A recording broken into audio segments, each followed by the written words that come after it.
Yes, indeed. Welcome. This is the OK Conversation on OKFM 99.5. We are here to talk the hard things, to make you happy, to make you sad, to make you angry. Whatever your reaction is to whatever we say, we are sorry, but we are not sorry. The truth can hurt. It can burst eyes. As small children, as well, we used to say. That you can have, but that you can boss out. So welcome to it. At 5 p.m. we'll have a high-level discourse, international relations, talking all the critical international issues, localizing them to our own Liberian setting. George Wisner will join us. And I'm very grateful to him because initially I had someone else and then other schedules intervened last minute to the time. I was like, how am I going to do it?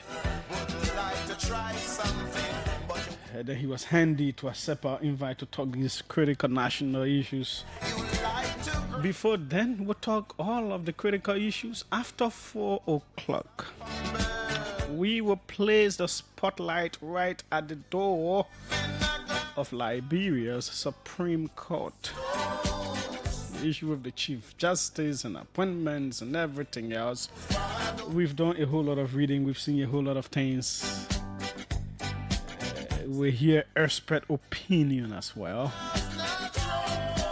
because we always have to play our part. But between now and 4, we will lend our thoughts finally on the fire incident of Liberia's former president, George Weah. We will also hear from Lofa County.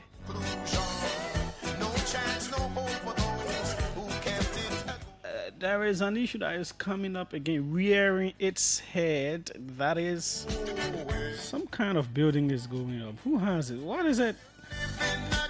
We will speak with our correspondent there to give us details. Then we'll read some other things we've heard. We will be able to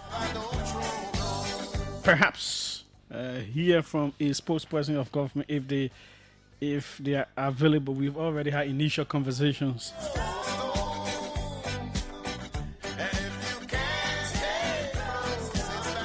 And so much more. Different developmental initiatives as well we will talk about. LEC has made an announcement that will bring smiles to a whole lot of us who sometimes use the RIA highway. We'll talk about that as well. Public Works, the road to the southeast, we'll talk about that as well. So you're in for quite a treat. Okay, so this is the OK Conversation on OKFM 99.5. This is where we go next.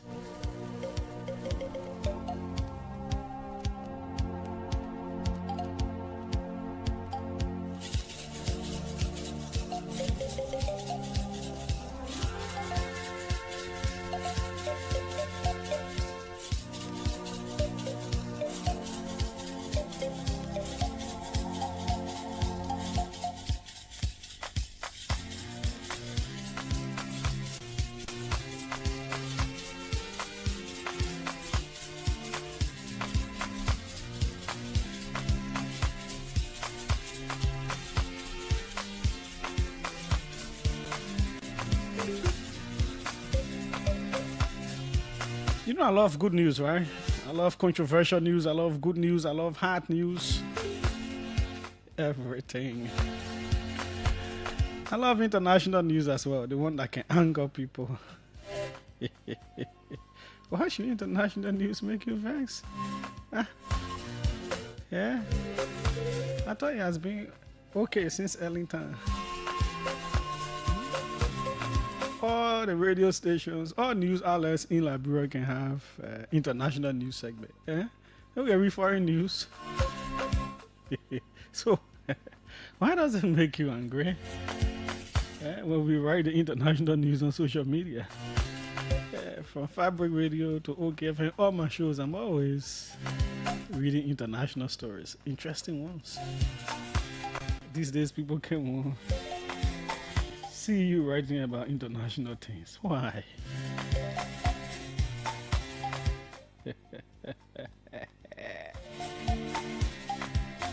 Boss making news. A special court in South Sudan has ruled that it does have the jurisdiction to prosecute suspended Vice President Riek Machar and 7 co-accused who are charged with murder, treason, and crimes against humanity.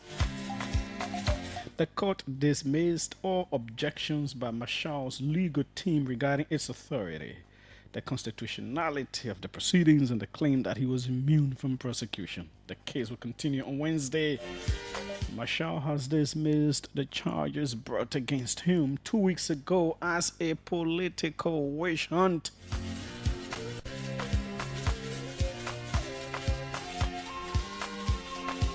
They have raised fears of a return to civil war.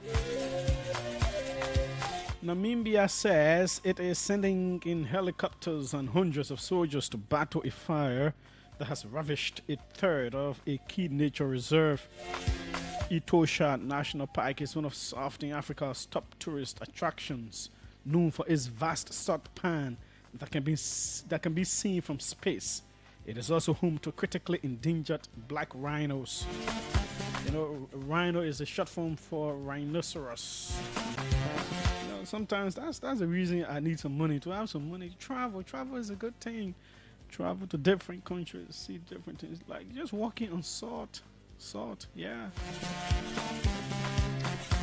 The country's environment ministry believes the fire broke out on Monday at a charcoal production site outside the park's borders. And Seychelles is set to hold a rerun of its presidential elections between the two main contenders after no outright winner was announced. Opposition leader Patrick Hemini received 48.8% of the vote against the incumbent president Wavo Ramkalawan, who garnered 46.4%. The Electoral Commission announced. According to the electoral rules, a candidate must obtain more than 50% of the vote to be declared the winner, and a runoff election has subsequently been scheduled for next week. Seychelles is Africa's smallest country, a 115-island archipelago in the Indian Ocean with a population of just over 120,000. Yeah. It's a very lovely place. Share the video, invite others to join in. We are right here on the OK Conversation on OKFM 99.5. Let's take a break with some of our sponsors. When we come back, we take our fact check. And after that, the issues that matter will be on the cards. So, stick and stay. Don't go anywhere. Be there with us. Everything is here. And we'll come back. We'll have some good news to give you as well as it relates to the Momo Heroes of Change. Yep. So let's go. This break.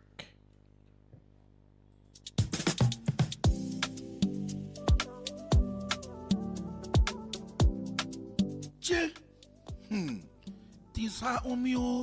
With the emergency, how do I manage again? Potano, why are you sitting here just talking by yourself? Julie, I need money quick. I want to go find somebody to credit me. Then I will pay them as soon as I get paid with the more in. Echo Bank can credit you, but the only thing you have to pay in 1 month, and the good thing, the interest are just 3%. For you? Yeah, just go to any Echo Bank branch and you ask for the form to enroll you on their salary advance platform. When they give you the form, you fill it up and you make sure your HR signed it. Then you take that form back to the bank. After you carry it to the bank, they will send you a message to let you know that you're already on the platform. Then you can use the *326# and request for 50% of your salary. Instantly, you will receive it. Wow, just like that? Pray added to more money, Judy. I'm going to the bank to pick up the phone quick. Yo, go get the form quick. In less than 1 week, you will receive the money. And what I like about A, and they can't even ask you for collateral set. I go with there right now, no wasting time, oh. I'm not saying you must not go there right now. You must make sure you pay the bank money back. Hey, Judy, that you talking slow, so I will pay back quick so I can credit again. Echo Bank na easy, oh. Echo Bank, the Pan-African Bank.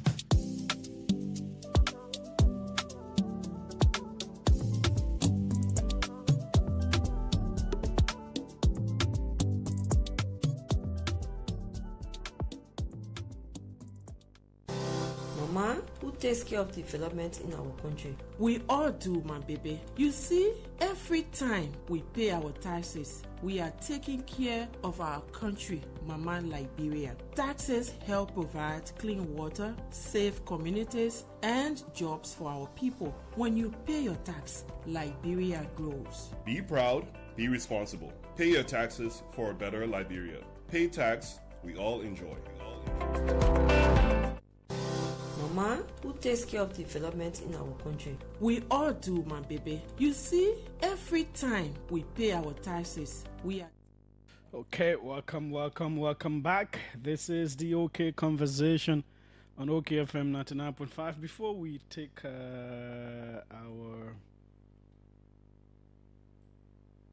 fact check, we want to announce that we're grateful. We're grateful to you all because Dennis and Vera have won the Momo Heroes of Change. They walked away with the 1.5 million Liberian dollars. They came first place. We want to say thanks be to God Almighty for this victory, for their good presentation. You know, the judges' decision, I'm told, constituted 70%, so they needed to have a good page, they needed to have a good story, and all those kinds of things. But also, we, the voters, contributed 30%. We are grateful to you for being able to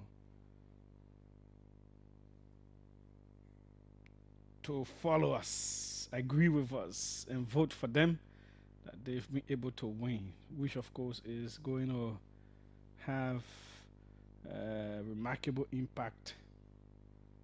Yep.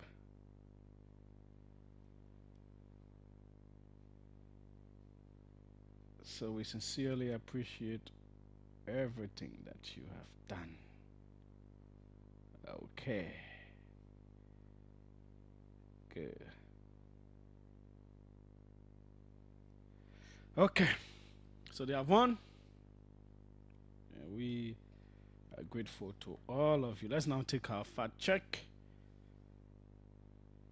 Good day and welcome to the Fact Check segment. This segment debunks disinformation and provides the verified facts of statements made online and on the radio. Benedict Kolupa, former Assistant Minister for Development Planning at the Ministry of Finance, claimed on September 22 in a Facebook post that during the CDC administration, the national wage bill increased only slightly from 290 million in 2018 to 296 million in 2023. He further alleged that under the Unity Party administration, the wage bill jumped from 296 million to 316 million in less than 2 years. To verify this claim, we reviewed the government of Liberia's consolidated financial statements from 2018 through 2024. According to the records, the CDC administration inherited a wage bill of 293 million in 2018. It increased to 308 million in the 2018-2019 fiscal year but fell to 297 million in 2019-2020 and 295 million in 2020-2021. The wage bill then rose to $298 million in 2022 and $301 million in 2023, the final year of the CDC administration. By comparison, the UP administration took office in 2024 with the wage bill at $301 million, but reduced it to $282.8 million in that same year. In the 2025 national budget, the administration projected the wage bill at $315.5 million. Based on these findings, we conclude that Koluba's claim that the CDC administration increased the wage bill from $290 million to $296 million is incorrect. The wage bill actually rose from $293 million in 2018 to $301 million in 2023. Meanwhile, his claim that the UP administration raised the wage bill to $316 million in less than 2 years is mostly correct. The Weah administration initially reduced the wage bill from $301 million to $282 million in 2024, but projected it at $315.5 million in the 2025 national budget. On September 26, Bwaka Jalipa, Vice President for Administration at the National Oil Company of Liberia, claimed in a Facebook post that the Beer Mountain Mining Corporation in Grand Cape Mount County was awarded by the Liberia Revenue Authority as the country's largest revenue contributor in 2023. He further claimed that revenue generated from Cape Mount exceeds the combined revenue from Lofa, Bong, River G, Grand Jide, Rapolu, and Grand Cru counties. Chalipa made these claims in response to Senator Yan Twanyan's criticism of Asila Metal's alleged violations of the Mineral Development Agreement, while calling for a pragmatic national dialogue on resource management and emphasizing that Liberia's natural wealth belongs to all citizens, not individual counties. To verify these claims, we reviewed publications on the LRA's official website and found confirmation that BMMC was recognized as the highest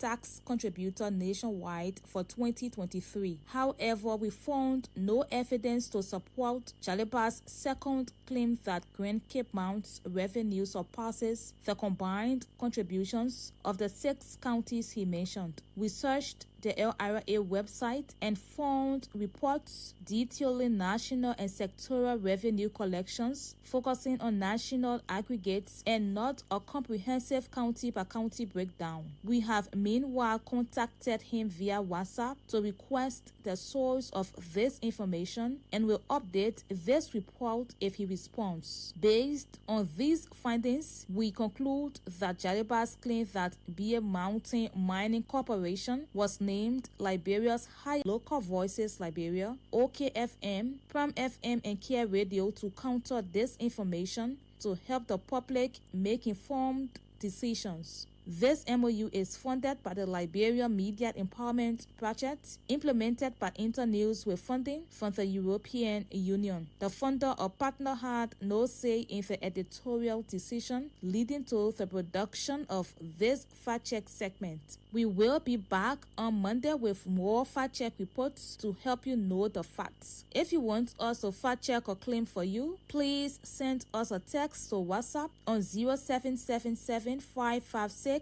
296 and we will definitely check for you. Also follow us on Facebook at Local Voices Liberia, X or Twitter at LVL Fact Check, and go to our website www.localvoicesliberia.com. My name is Olivia Bowen. Thanks for listening. Goodbye. Yes, thanks so kindly as well for being there. We are right here. This is the OK Conversation on OKFM 99.5. A whole lot of things have been happening.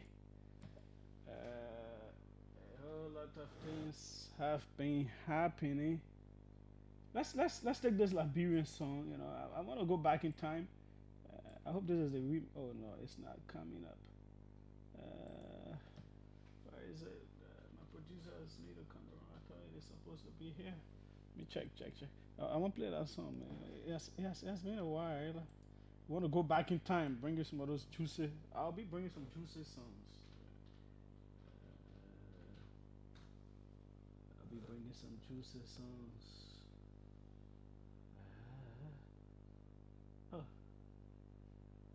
You gotta come here. I need.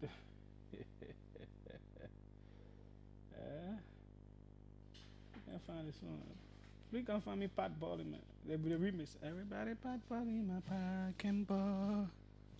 So, in footballing actions, a whole lot of the big sides fell to some very terrible defeats. Real Madrid were whipped by their city rivals Atletico. Then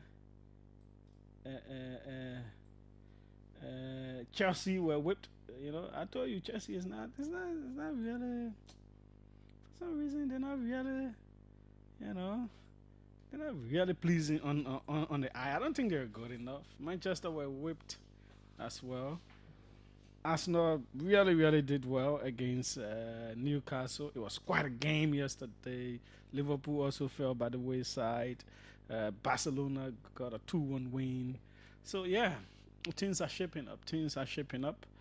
So that's why it is. But let's listen to this one. If your party is not balling, sorry. But let's get ourselves in the mood for what's ahead. Let's go. This is another hip hop classic.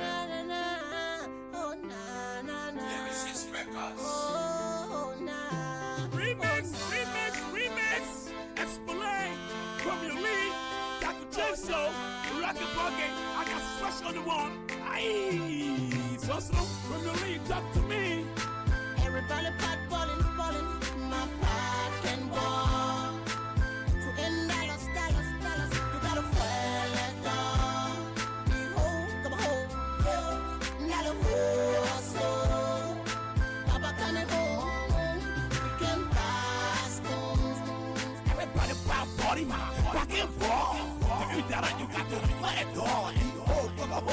We are also live on YouTube. They will send me the link. I will share it. And then we are also live on our website, OKFM. When you go on our website, we're also live there, so you can get us there as well. Also how to buy my baby rubber dog. The economic system by forge and a jail rat. Poverty was growing high, so I gotta speak the fact. You think I'm talking crap? No, I'm talking rap. And someone told me that, Julius, I follow you people on your YouTube. It's even clearer. It's better there. The YouTube is better to follow. I say, okay, that's perfect. So yeah, it's a good place to watch. It's a good place to join us. But everybody, balling, my back can ball. Cause my pot not balling. Russia in the city, time me keep this on dust. Cause my pot not balling. Surely say she be leaving me tonight. Cause my pot not balling. Let her say I should leave tomorrow. Cause my pot not balling. Say now what I go do? Say what play I go go? Which kind of hustle I go hustle now? Say now what I go do? Say what I go do? Which kind of hustle I go hustle now?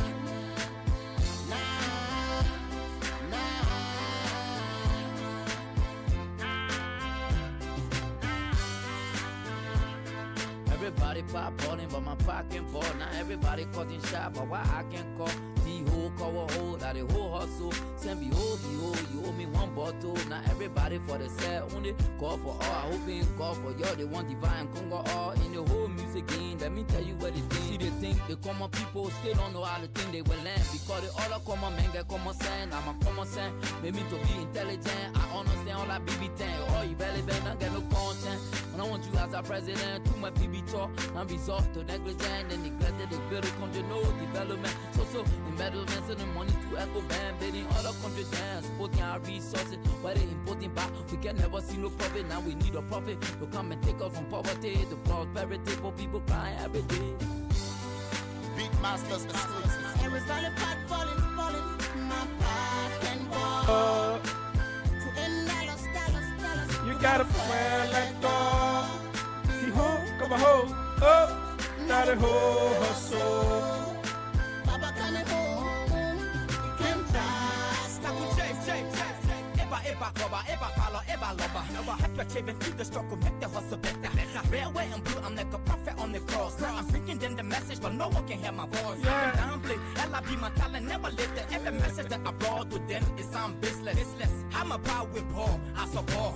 If your mama coming, cheering, crying to the horse. I can stop my hustle, I'm a real true believer. Give on the Caesar, what belong to Caesar. Now for my one for the second, mama like Libra.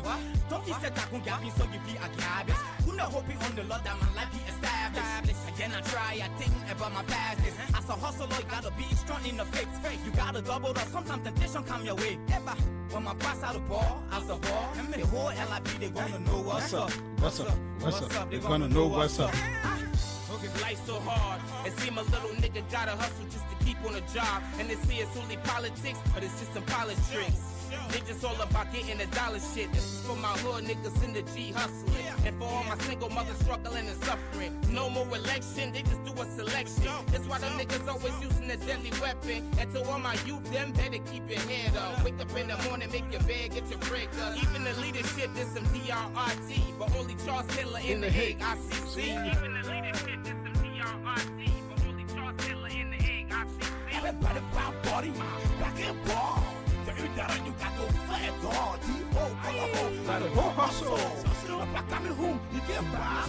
Everybody proud body, my pocket ball. So I still living in Seahawks. I said, G.O., when y'all will pass the bill, how long will be faithful like Joe? D.O., come on, hold like the whole hustle. I think I can't let go.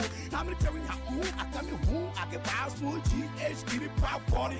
Are we forgetting? I was better, I was doing growing up. Or S, but they will always show their respect. Give me the weed, let me take my track. And on the way, I will cancel my stress. I said, coming like that. My Eddie, I wish you gave me your ear. Is that drop is sweet? Over eating my until the meat get dry. In the teaching, I said us. I didn't go to by us. Aye, rakata. Just know, from your league, talk to me. Everybody pot balling, my pot and ball. We're live on YouTube. A whole lot of people are there. Leave your comments there as well. Let me share the link. I have it now. I'm sharing it right on my page. So you can have it. Okay. Yep, we are live on YouTube as well. I have shared the link right on my page. Let me see if I can put it in there. So they will do it. The station staff will put it right. They will pin it to the post as well. So if you have to go watch there, you can do as well. Okay, now yeah. So everybody, we have a whole lot of things to go through.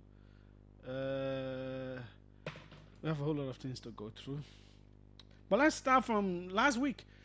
So there was this issue about the vice president's travel. Some people started to speculate that the vice president is not well, so he went out for treatment. Out of that, the government came back, said no, the vice president is on official duty. People should stop speculating like that. It is wrong and blah blah blah. So there is only one issue there. It is about communication. So we know for a fact when the president or the vice president is traveling, there is usually a release either before they leave or just after they leave the country. There is always a release on the website of the executive mansion in the case of the president and the executive mansion Facebook page. In the case of the vice president, the Facebook page of the official Facebook page of the office of the vice president usually announces that Mr. Vice President is going to so place for so reason. We didn't see any publication of such. The government did not announce anything of such until people started to speculate. So that's not okay. It's always important to inform people. So there is not, all these little speculations here and there. Do your jobs.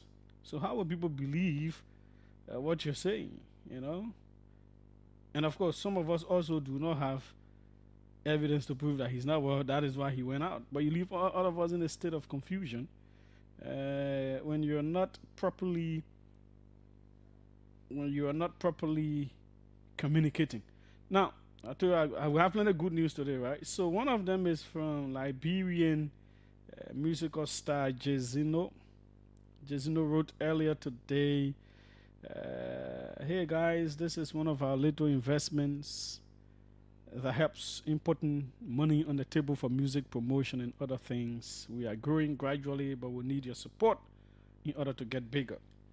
We are egg land. Our poultry efficiently converts feed into meat and eggs, contributing significantly to food security for the Liberian market. At Eggland, we are fully in business and ready to distribute our healthy and organic eggs to consumers far and near. Contact us on 088-117761, and they are located in Bomi County. So Jesino is into poultry business where they have chickens, and the chickens are producing eggs. The pictures are all there. We say congratulations to him. I will come back to this. Just keep that story in your mind. I'll come back to it in my subsequent discussion. So we're proud of that. That is okay. The LEC, the Liberia Electricity Corporation, has announced plans to electrify the ERWA to Robertsville Highway. And they want to do that in 12 weeks. That is 3 months, beginning September 29 to December 10. They want to be able to plant light posts along that road. Oh, that will be a very good thing. I don't know whether the road building will affect that or not. I don't know. Or they already have the points marked out that will not be affected. Perhaps tomorrow we may speak with LEC. I'll get in touch with them today, but they posted on their Facebook page just to know how it will be done. It's a very good thing. We have talked about this. If you want to know how terrible it is, drive along that road in the night.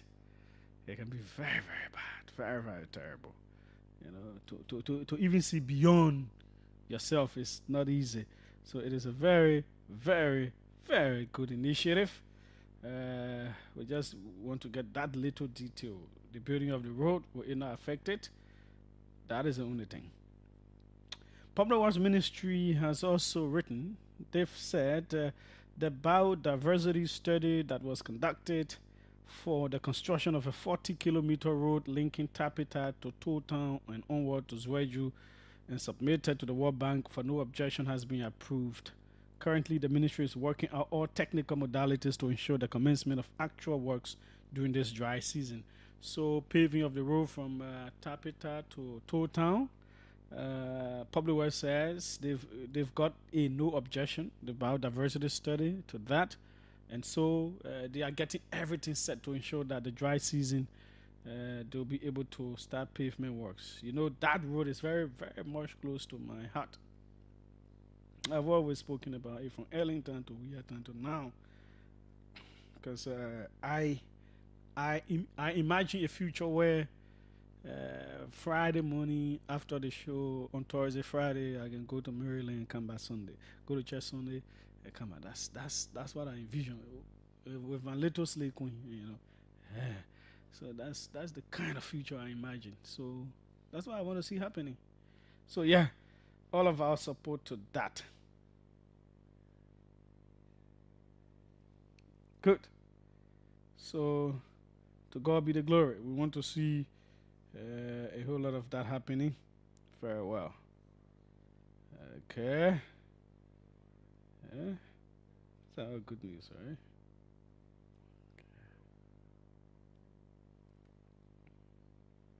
Now, our guy will put up the stuff from the Ministry of Information, Cultural Affairs, and Tourism. We're going small, right? Okay.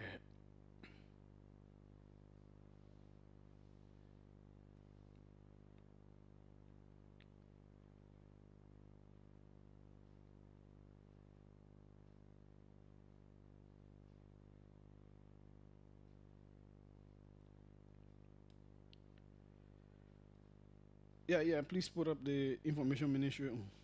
So there is this. The president is returning tomorrow after everything, the UNGA. The first couple of weeks, or the first almost couple of weeks, there was not much coming out of the president's visit. Maybe he was resting. Maybe, we really cannot say. But then later on, when the UNGA started, we started to get everything falling into place. Everything started to fall into place. The UNGA and then the Liberia Diaspora Conference. They are calling it inaugural. I've read on Executive Mansion website first of its kind, but people who have attended similar events in the past say it has been happening.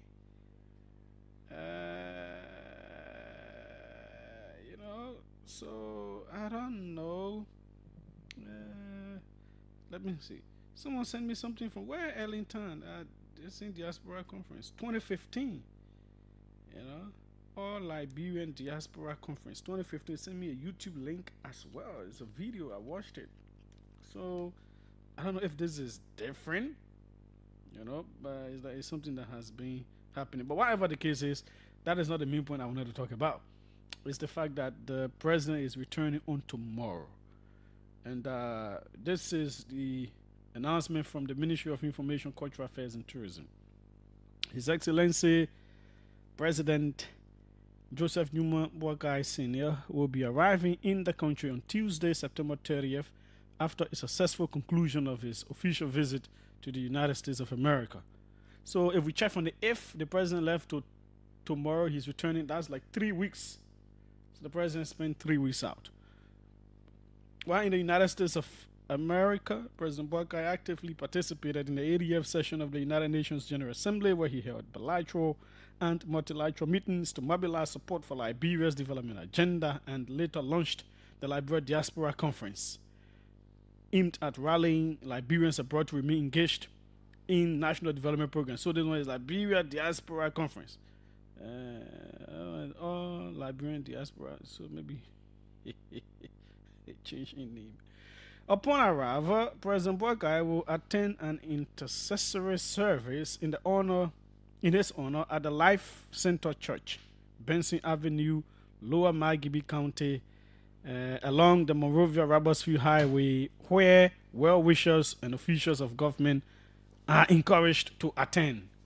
Well-wishers and officials of government are encouraged to attend. And it has raised some eyebrows on social media. Some people say, oh, nothing has changed. Previous government have been doing that, been critiquing it. Why would they encourage people, to go there and all of that? It's...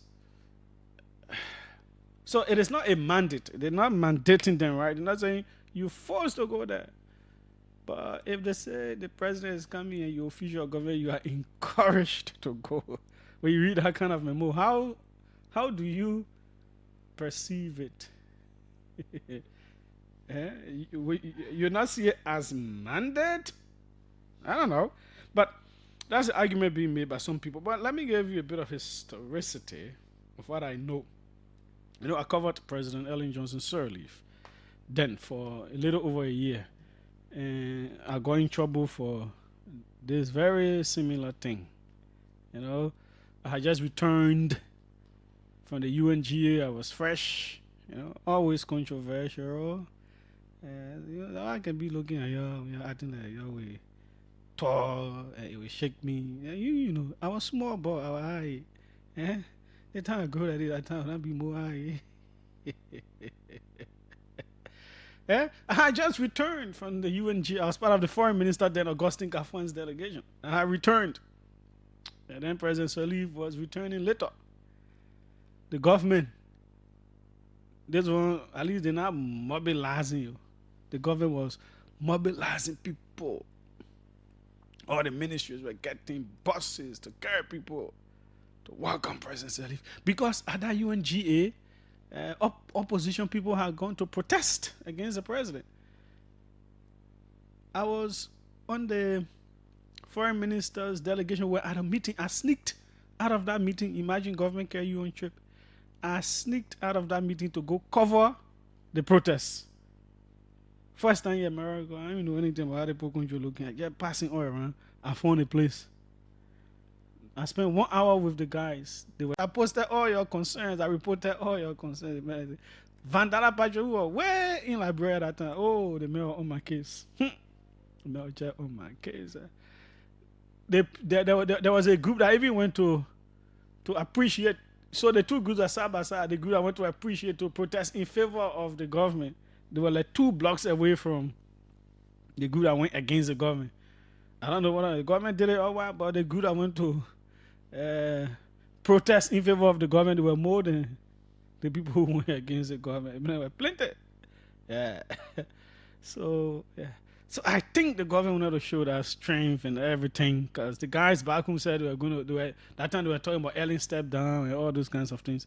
So they said they were going to the airport to protest against her. So back here too, the people were mobilizing. Oh, all the government ministries and entities. Back then we were with Fabric, you know. I did some analysis. I felt that it was not necessary getting all these people on a working day to go welcome the president, to prove something. She has played the role she needed to play at the UN. You didn't need all of that to happen to shut down government on a particular day. Well, I fell in trouble. Let me see, I can't cover executive mansion again. Yeah, that has to stop covering executive mansion. And they even put EPS on me in Grand Jeddah. They told me clearly they didn't want to see me anywhere. There was a conference ongoing between Ivory Coast and Liberia. The 2 presidents of both countries were meeting in Weah. I had gone there, pay my own way. They say the fact that they say I shouldn't cover executive mansion, they didn't want to see me anywhere around. EPS got yankee and told me I had to hide to sleep that night and sneak out the next day. So I live like a jade. I be acting like I make posts. Yeah, I be looking at it. You know the play we pass. So the point I'm trying to make is, it's I don't know, but it's president coming. You see all the officials go to the airport to welcome the president. The president going back. You see that we are time we critique it as well. I don't know whether it's ever going to change. I don't know what it does, because actually when the president comes, only few people, the president leaves in charge. If the information minister is not on that trip, the president will talk to the information minister. But you just see all these officials, they just go line up, then welcome the president, but when they jump back in their cars, they come back. And because I think sometimes whole day of work will be lost. Well, in this case, they said they are encouraged to go to the service. So right or wrong, I can't say.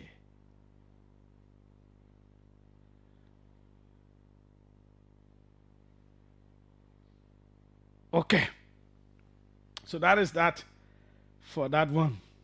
So when you see your ministers and whosoever tomorrow, all of them going towards the airport, that's what it is.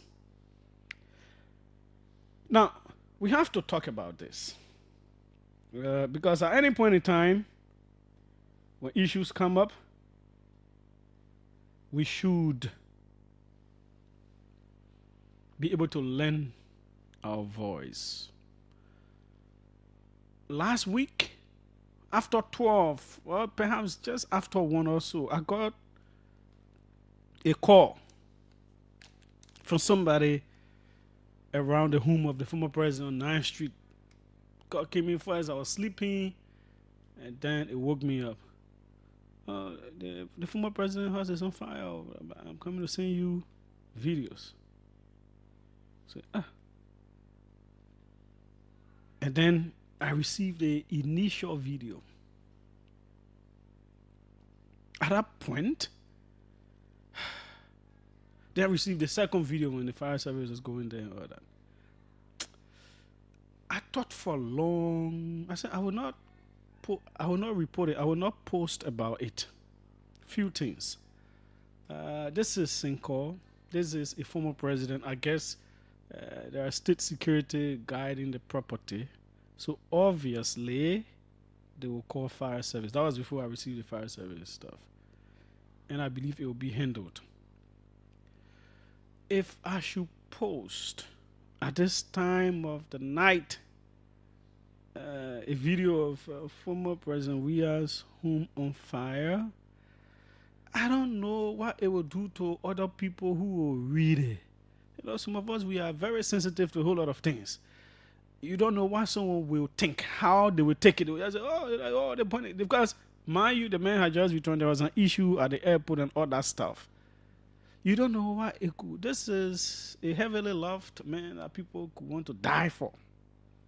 People want to do anything for him. So we just go read on Facebook. Oh, that early morning round. So before everybody else started posting 6, 7 in the morning, I had that information way around 12. Well, I did not, because the security implication. Why people get vessel? Oh, they were burning the main house. Boom, they start jumping out to be burning other government officials' houses. It could happen. People, you don't know how people could take things. So no, I didn't post about it, because I knew definitely, and it even still on, and my informant sent me the video of the fire service arriving. It was way in the morning now when everybody else was posting before I even posted. That's good. Then came the reactions. The CDC, his party, released this statement. Let's go through it. We always say the very important things, the very truthful things. We always remind people, because it is very important for our democracy, it's important for our country. So this is the CDC statement. The Mighty Coalition for Democratic Change strongly condemns the recent fire incident at the residence of our political leader and former president of the Republic of Liberia, His Excellency George Weah. We regard this unfortunate incident as a premeditated attack on his life, intended to undermine his safety and destabilize the peace of our country. We recall that during one of President Weah's returns to Liberia, the Roberts International Airport became a scene of violence when personnel of the armed forces of Liberia attacked CDC partisans and supporters who had assembled to receive him. Furthermore, during his recent entry, armed police officers were again stationed at the airport, where several of our partisans were brutally manhandled, placed in handcuffs, and in some instances jailed. These are acts of intimidation unbecoming of a democratic society. In addition, the United Party zealots have engaged in a campaign of disinformation and misinformation, including the circulation of a fake AI-generated image purporting to depict the room of former President Weah. Such acts are not only deceptive, but are also calculated attempts to mislead the public and tarnish the image of our political leader. We wish to assure the public that His Excellency former President George Weah is safe, well, and in good health. However, we call for a forensic, international, an independent investigation into this incident, one that is void of lies, deception, and fakery, to ensure that the truth is revealed and justice is served. The CDC remains committed to safeguarding the peace, unity, and democracy of Liberia. We caution against reckless actions and urge all actors to respect the sanctity of human life, democratic principles, and the rule of law. This is a heavily contradictory statement. I'll come to the fire service. This is a heavily contradictory statement. The last paragraph says, did I send it to you, Sack, to put it up so people can see it for themselves? Oh, sorry, folks. Sorry.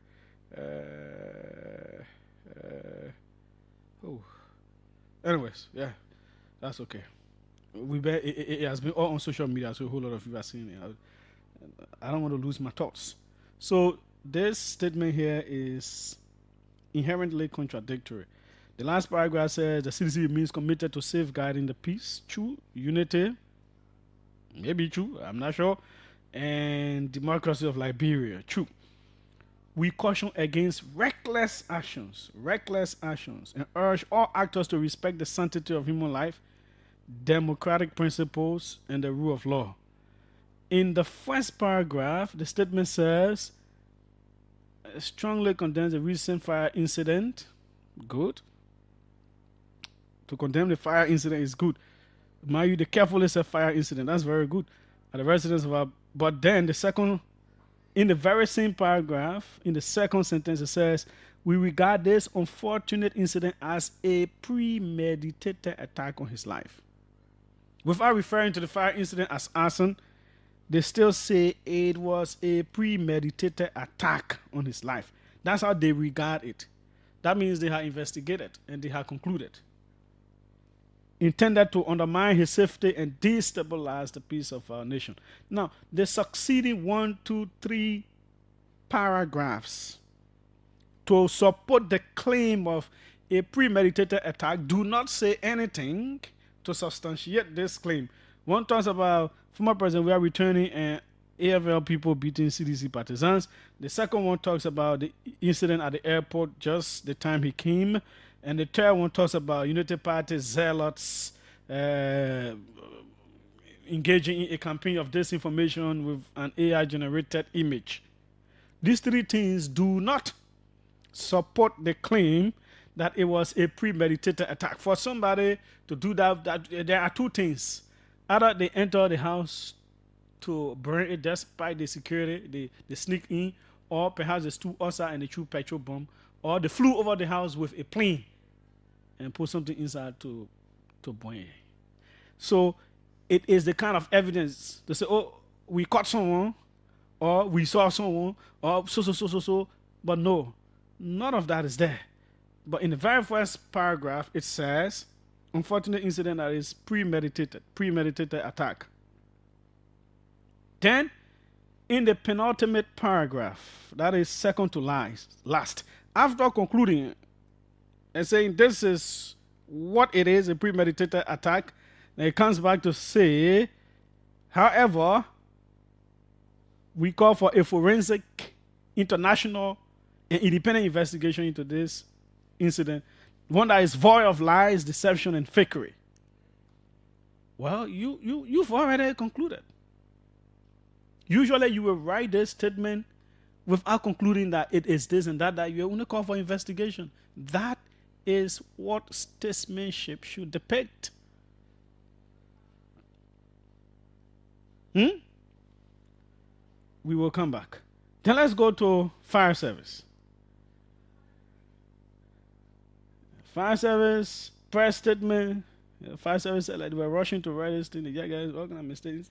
Press statement. It's a pass statement issued by the Liberian National Fire Service. Fellow Liberians, the Liberian National Fire Service wishes to provide the public with updates regarding fire incidents around Monrovia and its environs, including a fire incident at the residence of General Prince C. Johnson, Director of the National Security Agency, and a fire incident at the residence of former President George M. Weah. Fire incident at the resident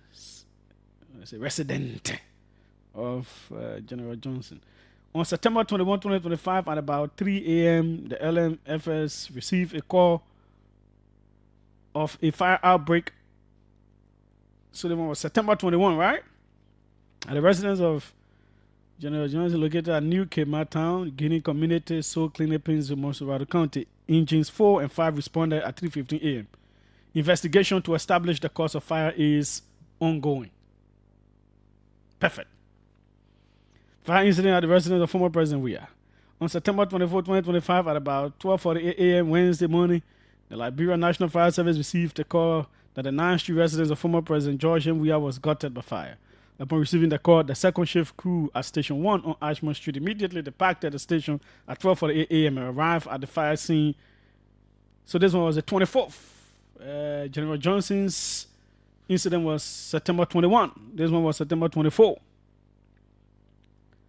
At 12:54 a.m.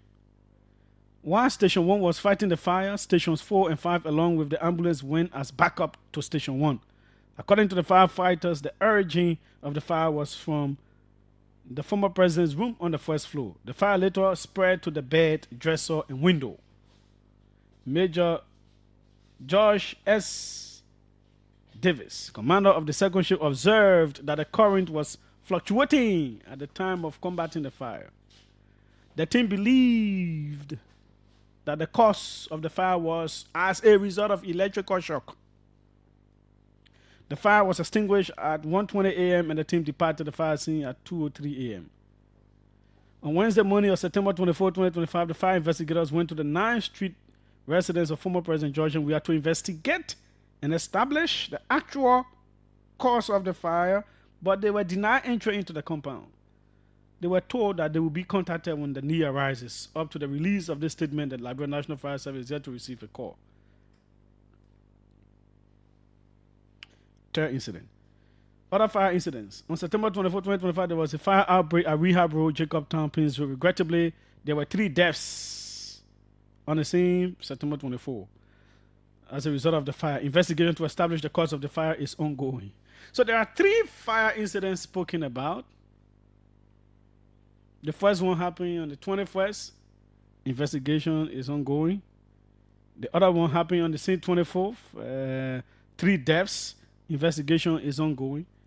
In the case of former President Weah, fire service team concludes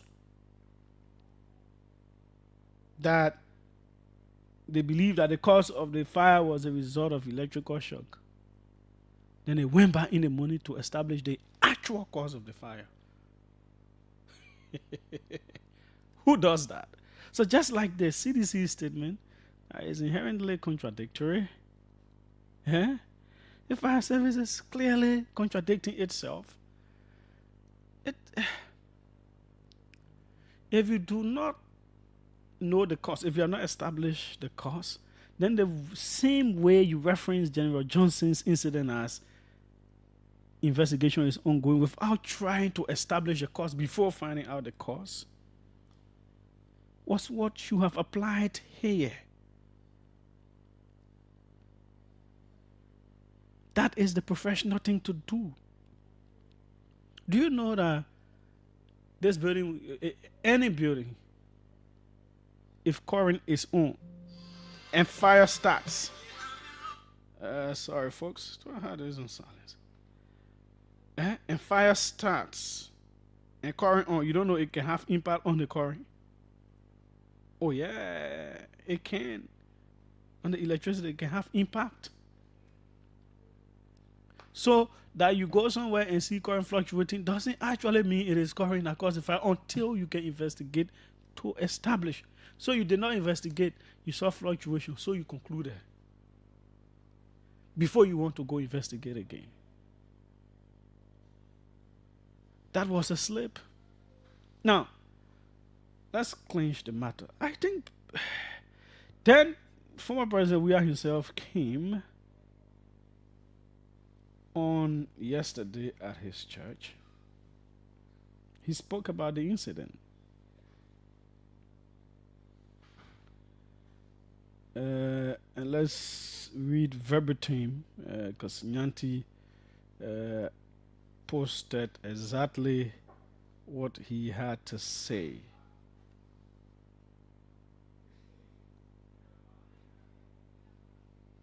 This is the OK Conversation on OKFM 99.5.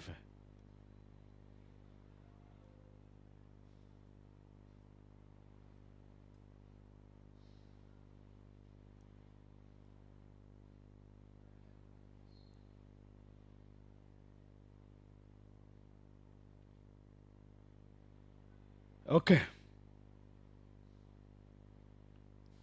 This is the OK Conversation on OKFM 99.5.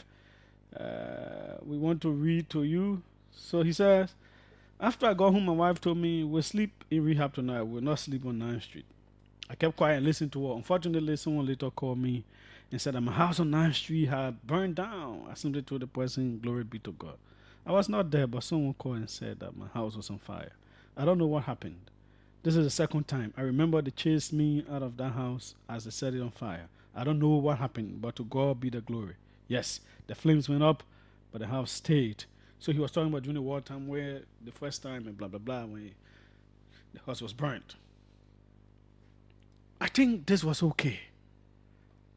Without attributing blame and say, oh, someone wanted to kill him and it was a premeditated attack. And sometimes people have to be grateful that this man is like this. You know? someone who knows that people will be willing to die for him, people will be willing to do anything he wants them to do. This kind of nature is really okay. Yeah? With what he commands. He could make it appear like, okay, the government is after him, or the government is the one that sends somebody, or blah, blah, blah. And of course, there will be marching orders. But no. He stayed out of it. He didn't go where his party went, the extreme to which the party went. You know, we can be as critical as possible, but we have to be truthful. And we have to be circumspect. We have to be careful what we put out. It's very important for the country. I can understand. Sometimes you want to do to people what they did to you. I can understand that. But it still doesn't make it right. We sat right on this platform yesterday when the home of Unity Party chair, Luther Tappet, in opposition. Fire incident happened there. And immediately, the party that was pointing fingers at the government and talks and all those kinds of things. And we similarly said, no, this was wrong. You don't just do that without investigation, without evidence. Anything can cause fire. So yes, because they did it yesterday, it sounds okay. Yes, I understand when the president went at the scene of the Capitol fire, the comments that he made without investigation and already was pointing at arson and thuggery and all of those things. But still, we disagreed with the president right on this platform. We said it was ill-advised to have said so in the absence of investigation.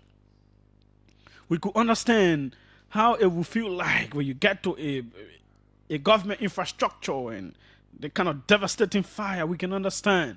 But this is where restraint is okay because investigations are to be conducted. All of those things we said before. So we still remain on the same words and say, no, CDC,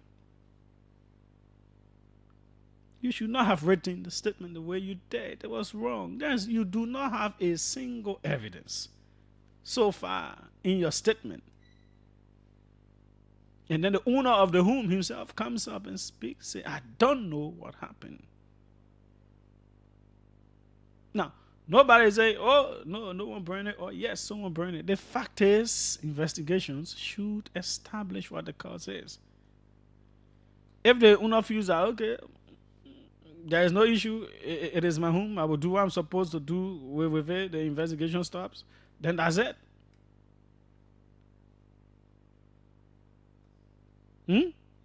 So we all have to be careful. We have other things to go through, but let's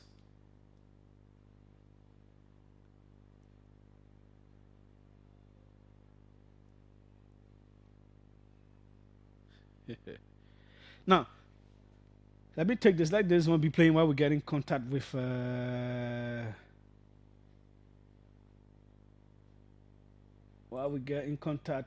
our Lofa County correspondent on our final talking point. But every time Liberians do well internationally, I'm always proud. I always want to see people from our country doing well. How does boy say this thing?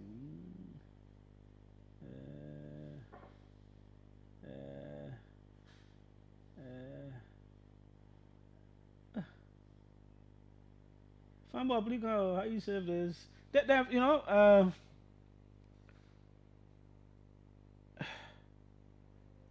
please come, man. I want to see this thing if we have it here. But there's a Ghanaian parliamentarian who is pressing Senator Snow for his role played in resolving, you know, the same way they wanted to change some of our parliamentarians here. The same way they wanted to change some of them. You know, same way they wanted to change some of them and send different group of people when they're telling you at ECOWAS had not ended. They want to do it with Ghanaian. He's one of the deputy speakers at the ECOWAS Parliament, but he's the opposition leader up Capitol Hill at the Ghanaian Parliament. So they were not changing from sending him there. And Snow played quite a crucial role. How does this boy say that? what I can find. I can find it. Okay, tomorrow we'll be able to play and talk about that. So, but while we do that, let's bring you this one. Very importantly, sporting wise, FIFA president. Okay, it is here. I have seen it, but I will deal with that one tomorrow. But let's take FIFA president Gianni Infantino as we join our correspondent. Gianni is praising Liberia for a job well done. We say kudos to the FA president and the entire team there. But let's play you this. Congratulations to the Liberia Football Association and to President Mustafa Raji. You are part of our starting 11, the first 11 countries to officially inaugurate your FIFA Arena mini pitch and truly kick off a project that will change the lives of millions of children. Every boy and every girl who wants to play football deserves the chance to do so. They deserve a safe space in which to learn, to play and to grow. And that lies exactly at the heart of FIFA Arena. That is what you have given children in Liberia. You are one of the first, but many more will follow. Our work has just started because our goal is to install at least 1,000 new mini pitches globally. We want to grow the FIFA Arena team to ensure generations of children around the world, particularly those in disadvantaged areas, be that in inner cities or in the countryside, will now have the chance to enjoy playing football. I wish you every success, and I hope you all enjoy your time playing the beautiful game. All the best to you all, and bye-bye. Okay, so we say kudos to the FA team for being able to effectively implement this project. We sincerely acknowledge that. Now, we have our Lofa County correspondent, James Colley, on the line. Why am I calling him? I am calling him because earlier today, Eddie Javolo of Nemo wrote, "Good morning, my village people. A presidential villa with an estimated value exceeding US $10 million has been constructed in Weah District, Lofa County, the birthplace of President Joseph Newman Boakai Sr. The construction firm is MUSNS Group Incorporated, led by Joe Morba, a close associate of the president, with Edward Yamba serving as chief engineer. Construction started on September 10, 2024. The precise source of the financing remains unknown, and the role of PPCC is similarly uncertain. Now, state security guards the location of the presidential villa construction. A factory that will create jobs and economic benefits for the residents of Lofa County could be built for $10 million. What rationale exists for spending over $10 million to a presidential villa when the residents of that district are deprived of fundamental public services and economic prospects? So, a whole lot of reactions came in. One of those who commented was Daniel Sando, the Deputy Information Minister. He says, "My understanding is that the project is an MRU-funded initiative. It's being hosted in Weah, Lofa County due to the geographical suitability of the area. In short, they chose Weah because of its connection to Guinea and Sierra Leone." Well, let us speak with James Colley. James, welcome to the OK Conversation, and thanks for always being there. Thank you so much, Julius, for having me this afternoon. It's indeed a pleasure journeying from Lofa. We spoke about this before when this project started, when we started getting hints of it. It has come up again. So far, so good. What do we know from Lofa's end? What are people saying about it? Well, it's a kind of a rumor in Lofa. I'm saying a rumor in Lofa because at no point in time we saw a groundbreaking ceremony of Shaw's project. Unlike where we saw the clearing of site for the construction of the regional university that is to benefit Liberia, Sierra Leone, and that of Guinea. But for the issue of presidential pillar or presidential palace in Weah, was something that was circulating here as a rumor, but officially the county administration, through the office of the Lofa County Development Superintendent, did not one day disclose to the people of Lofa that such project is being undertaken or embarked on in Weah. And again, let me just take you back. So you are saying the MRU or whatsoever, there was not an official groundbreaking for this project. You don't know about any groundbreaking that took place for this project? No, whether from the side of the government or from MRU, there have been no program in that area. We have contacted several of our media colleagues, and even myself have been to Weah. But that project site is somehow barricaded, even except from top county officials that normally are allowed to even go in around there. It's somewhere around Shell where the Ebola, treatment used to be done. In Weah there, so no one is even allowed to go there except maybe top officials from the Lofa County, administration. So even you in the media have not gone to the project, have not gone closer to it at all. No. No one is allowed to even go close there. Even people who have been allowed to go there, they were advised not to use from people who have been there and come up. And I'm seeing photo of that place, of that area for people, for some other individuals that have been allowed to go in there. So the project is actually speeding up. From that time to date, you see the level of, the level in which the project is. It shows that actually the project is maybe it's a surprise from MRU or the government want to make it a surprise. But since the issue of the regional university was earmarked, the superintendent talked about it here. We also saw down the social media from some folks from the Unity Party and even government officials that plans are on the way to have a regional university being constructed. So the clearing of the site even was almost like a ceremony, and not to talk about official groundbreaking ceremony. But for the presidential palace or whatever, there have been no program. It is something that even the people in Weah not even allowed to go close there, ordinary citizens, except some other government officials that have been authorized to go in there and see. So there have been no program of shots, and even on several occasions, the superintendent have appeared on the radio to give status of ongoing projects from the government or even international partners. At no point in time, the superintendent have made mention of such project in Weah. Wow, it is an elaborate, huge. People are placing 10 million on it, but nobody is talking about it. It is almost like a society bush kind of project. Definitely, and. Definitely. Even from the county superintendent, he's here to make measure of that project. On different occasions, they have addressed the media regarding ongoing projects, the status, both from the angle of the government and international partners. But he's here to provide information relative to what is going on there. I want to assume that he may have been there, but it's something that, is it that the government does not want to disclose to the people of Lofa who are beneficiary of the project, what is the meaning of that project and other things. But we look forward to see in the coming days, maybe the time for the dedication, they will give us the history or the overview of the entire project. But as it stands, we are just getting the information as well. And we also seeing that the project is ongoing. But to go in and know the level of it is something that, you have to be part of the standard that have been set that is unknown to the public.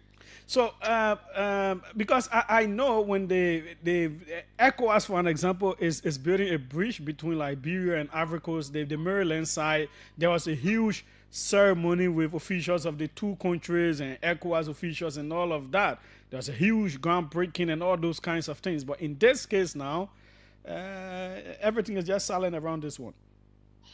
It is. I think the first government official to even get comment from it will be the Deputy Information Minister, Sando coming up with just comment. He's the first government official talking about just project. But the way in which he commented, it appears that even he's not aware of what's going on in Weah there. Okay. Okay. James, thanks so kindly for always being there and being able to provide us information. We sincerely appreciate it. Thank you, Julius. Okay. Let me see. I had contacted Daniel earlier because I told him we're going to talk about this. We're going to speak with our correspondent and our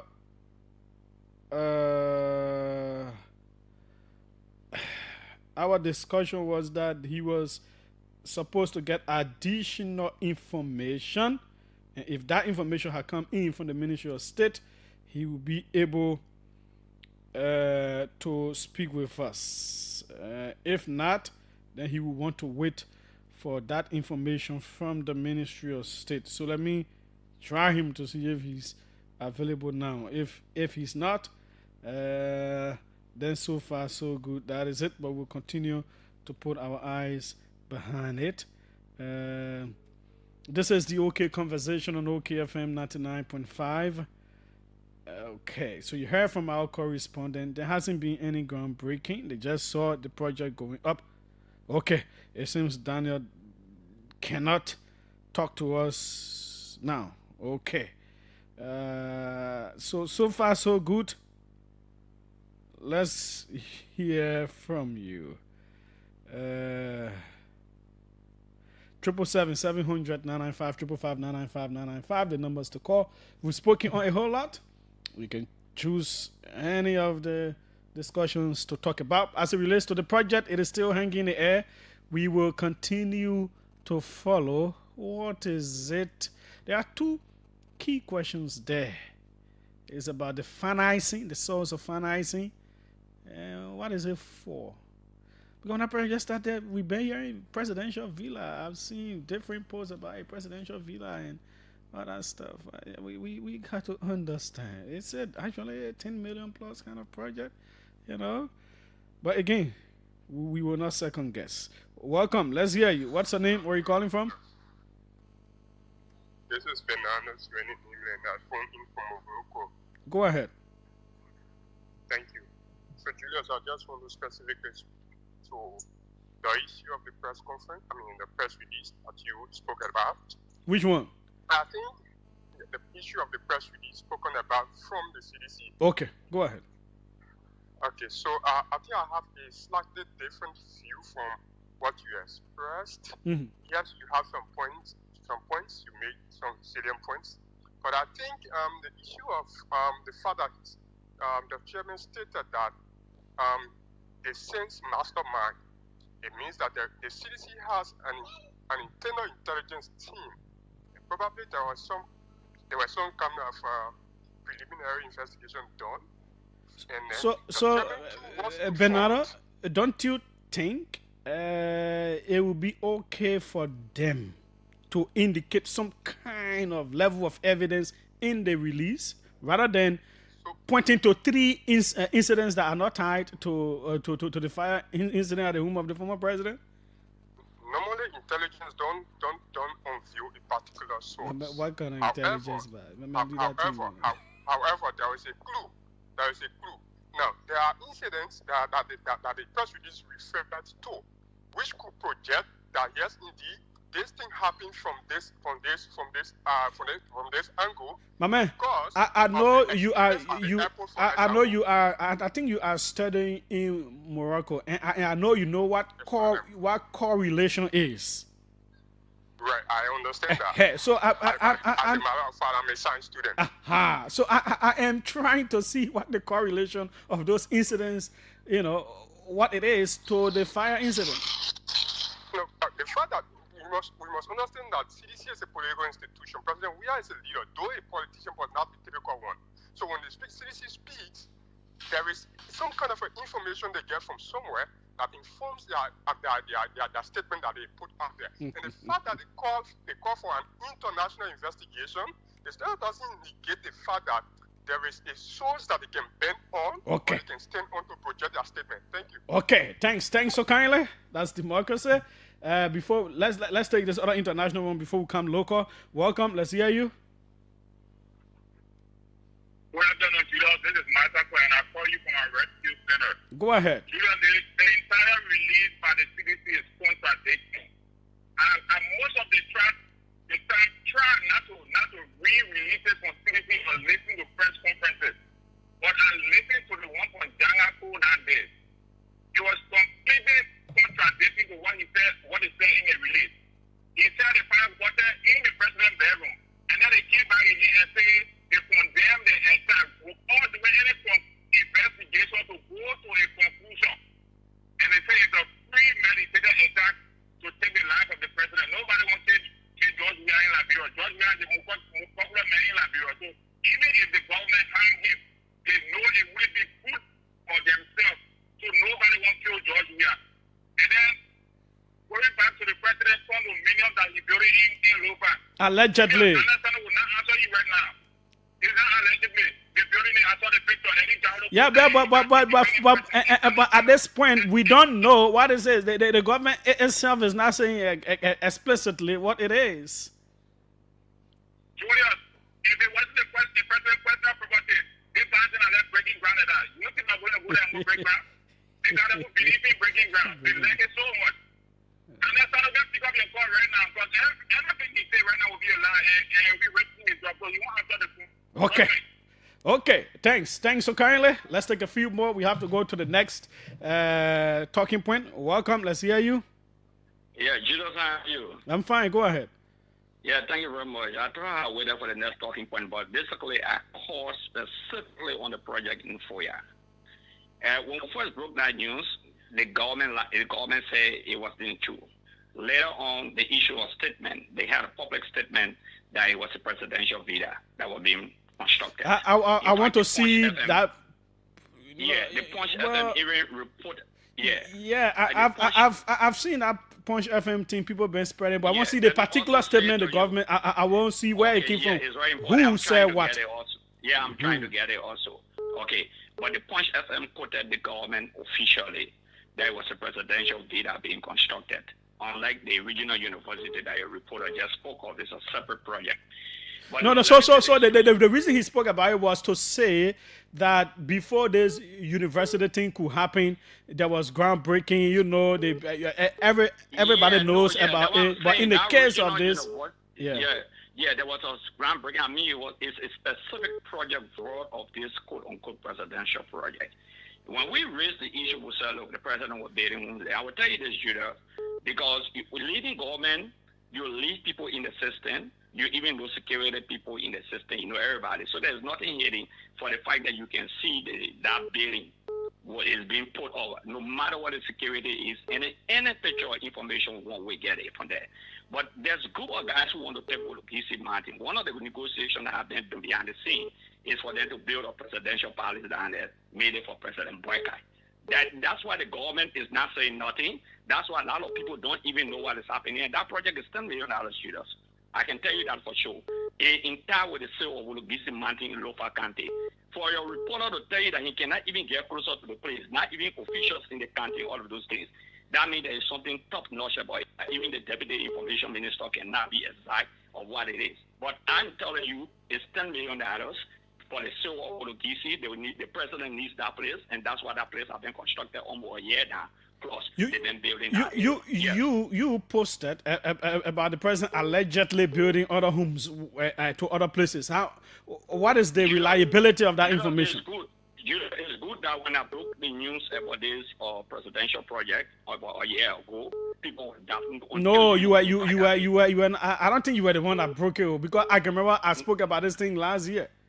No, but you know, last year before you even spoke, and I was right there when I listened to your station that day. Okay, we have some pictures from within the place itself. So yeah, there's an ongoing project in Marshall as I speak to you. There's another one in Broadville that I can confirm the two projects in Marshall and Broadville. I can provide some pieces of evidence to you. But somebody is telling me there's another one in Clay Ashland. I've not yet confirmed that. But you know, the ones that you confirm, how you got to know it was the president building homes?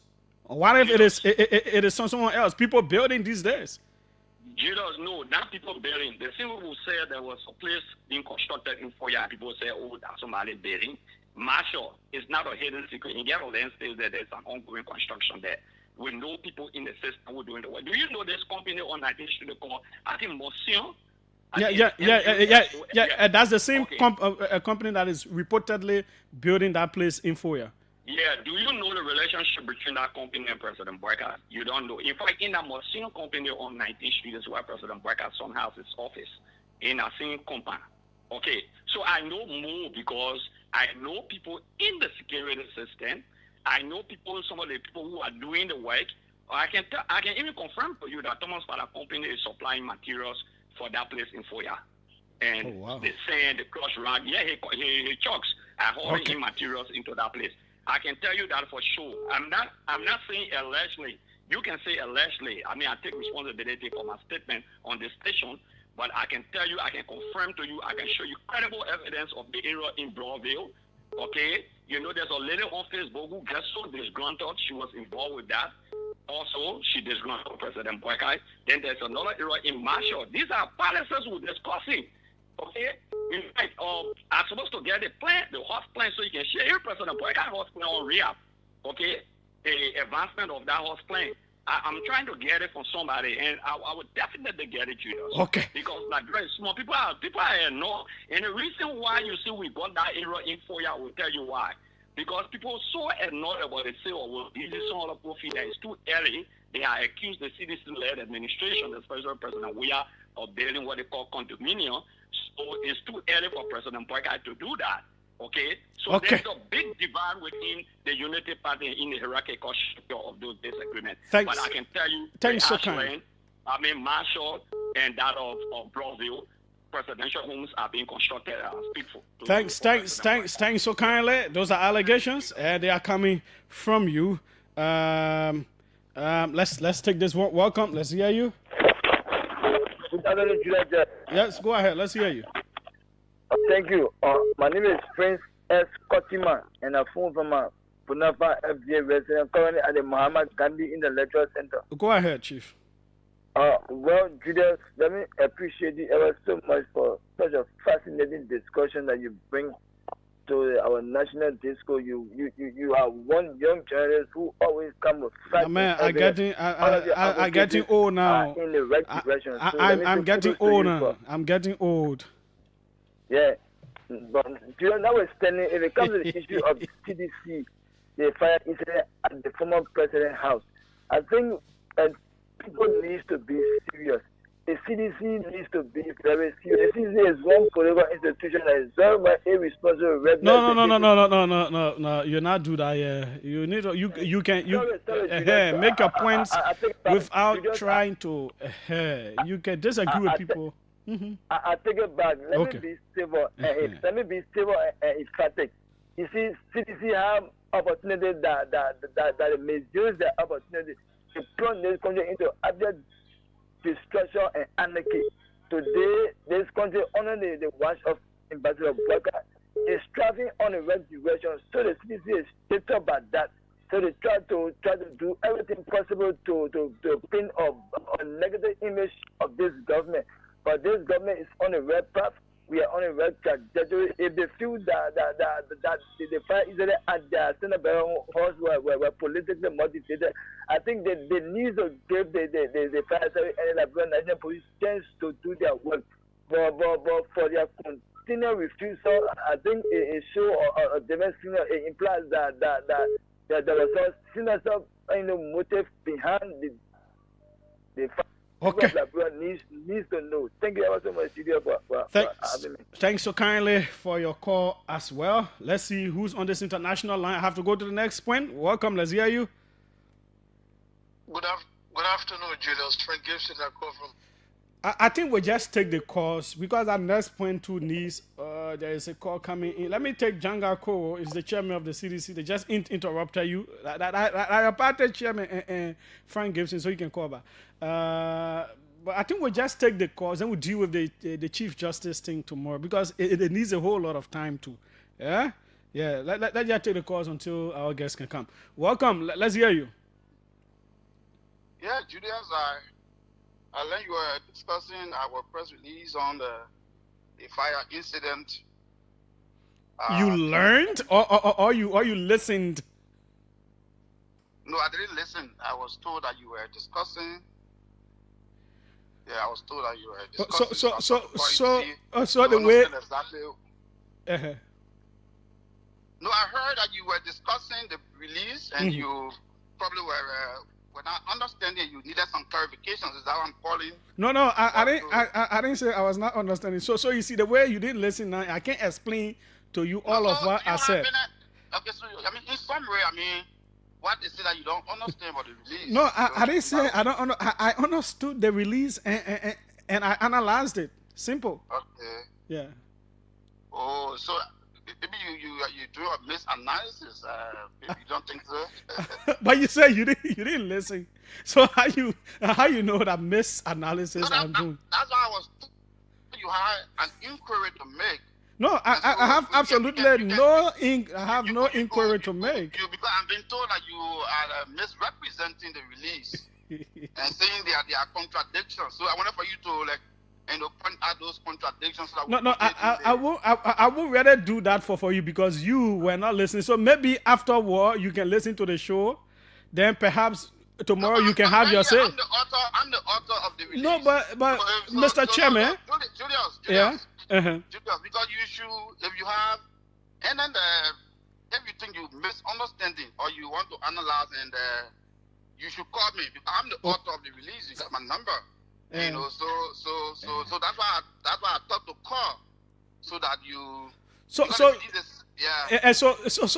that we don't take the public's time, can you go and listen to what I said, and then you can offer your rebuttal on tomorrow, because I am not going to explain everything that I said back to you. That is the point. Oh, okay. I don't want to misquote you. That's why that's why I want to hear you. But I mean, it's because Julius, because you are fond of misrepresenting comments that I make, because this is not the first time. The last time I was at CEO, you took a 30 second of my 30 minutes presentation, and it was misrepresented, and it took me weeks to correct. I had to even come back to you. You had to do a post, and which, in my opinion, is unfair. So that's why the authors of release, and you have. But Chief, you say you didn't listen to me. So, but you already. Okay. So if you say you do not, because of the release is self-explanatory, and if you were taken out of context, I thought as the author, and because you were just on air, and you could try to summarize what you think your observation is, what you think the contradiction is, and I will provide you whatever context and explanation. But since you don't want to do that, I mean, it's your show, but I think it's just fair, journalistically, if somebody, authors are released and you have an issue or you have another context, you allow the person to clarify. No, but I don't have issues with you clarifying, except that you did not listen. You yourself said you didn't listen. So what are you going to react to? That's the point. So I am giving you the opportunity now. I'm giving you the opportunity, Chairman Kowo. I don't want to misquote you. And so that's why. No, I will not summarize now. I will summarize now. If you're not taking the liberty to summarize yourself, I mean, you should be in the position to summarize yourself. No, I will not be in that position now. But thanks so kindly, sir. Yeah, so you can kindly listen, and then tomorrow I can give you even one whole hour to come clarify. Okay. All right. Okay. Thanks so kindly.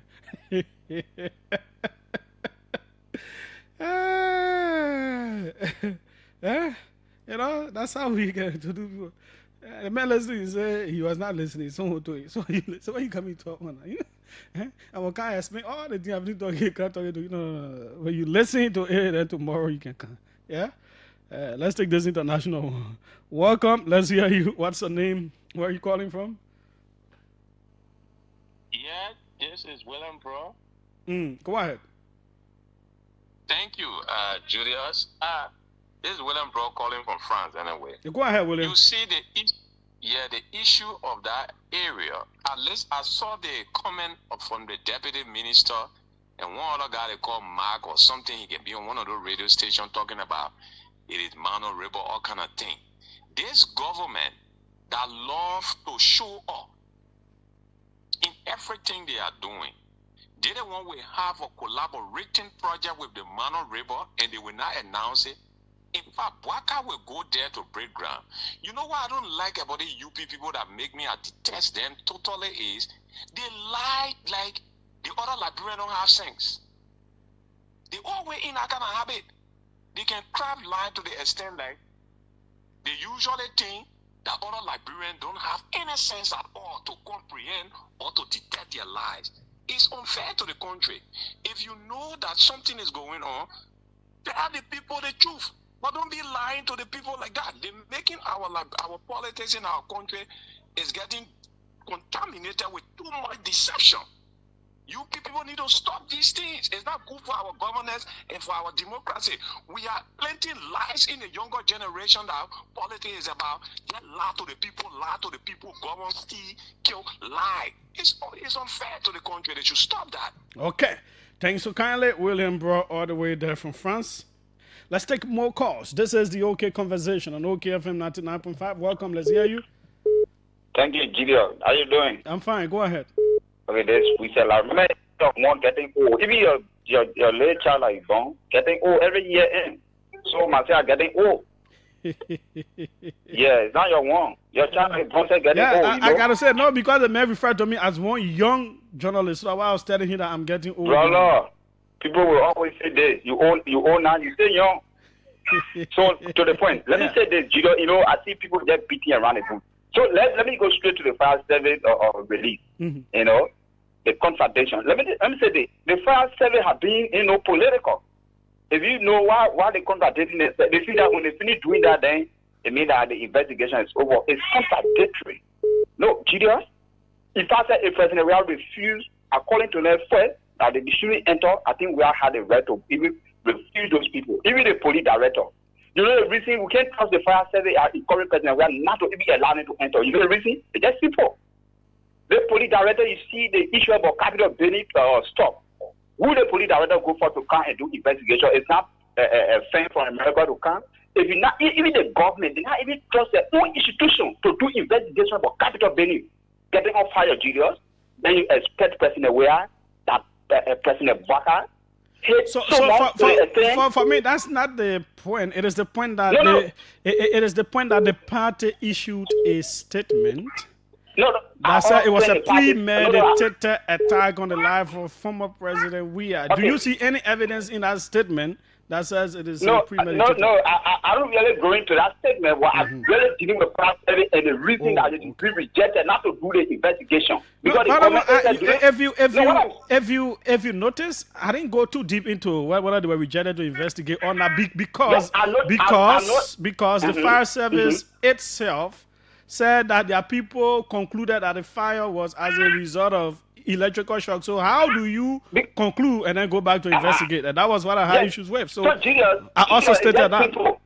It's that simple. The reason I'm saying they had to be rejected and they're not even qualified to do the investigation because the own government, the same worker that put people to lead that area, now the people are leading the area, they're not capable of doing investigation. So the police, however, how to go out under the group of friends to come and do investigation of capital benefit. Okay, thanks so kindly. We'll hold you right there. This is the OK Conversation. Let's come on this end.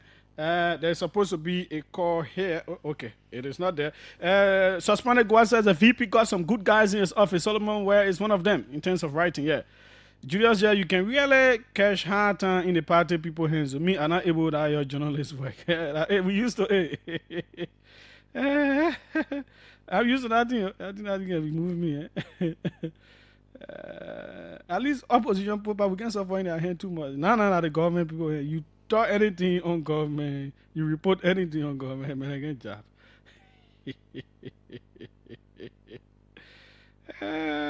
Welcome. Let's hear you. What's your name? Where are you calling from? David Koti, my name. Thank you. Okay, I did not know the details of the buildings or building in Weah, but this is what I can say. This president that I know very well has no interest in building new homes for himself. Not even no, Mr. Koti, that one you can't just start saying we gotta wait and know what. Wait a minute. You gotta give me a chance. Let me tell you something. This is somebody I know very well. He's been in one house for more than 40 to 50 years. No interest in building homes in Ghana. No, but that house was upgraded when he became president. It by far better than what it was. Oh yes, as a president has to be upgraded. Even I myself, in my home, I upgrade it every time to make it look good. To put new. So that's a different thing. What I'm trying to say to you, if you give me a chance, you understand something here. this president that I know, I have visited that home 1,000 times. He has no interest at this age to build new homes for himself with government money. He got no interest in buying homes in Ivory Coast, Ghana, or anywhere. He's too old now to talk about building houses for girlfriends or houses for himself. I just want to make that clear to you. Okay. He is satisfied with what he's been in for the past 40 to 50 years. So no matter what people say, my advice to you is that you wait a little bit, talk to the information minister or one or two other persons, you will get a real detail about the entire process. Okay. But for anybody to convince me that Uncle Joe or Joe Boycott wants to build a new home for himself, is it not also possible that if you don't have certain access or certain ability at a particular time, doesn't mean you cannot do certain things? No. When you are already criminal minded, yes, you can do certain things. You can steal government money and upgrade yourself and build yourself. But this is somebody I know very well. Okay. That's the home. I've been to his home 1,000 times. He has no interest in building any new home for himself with government money. Thanks so kindly. Thanks so kindly.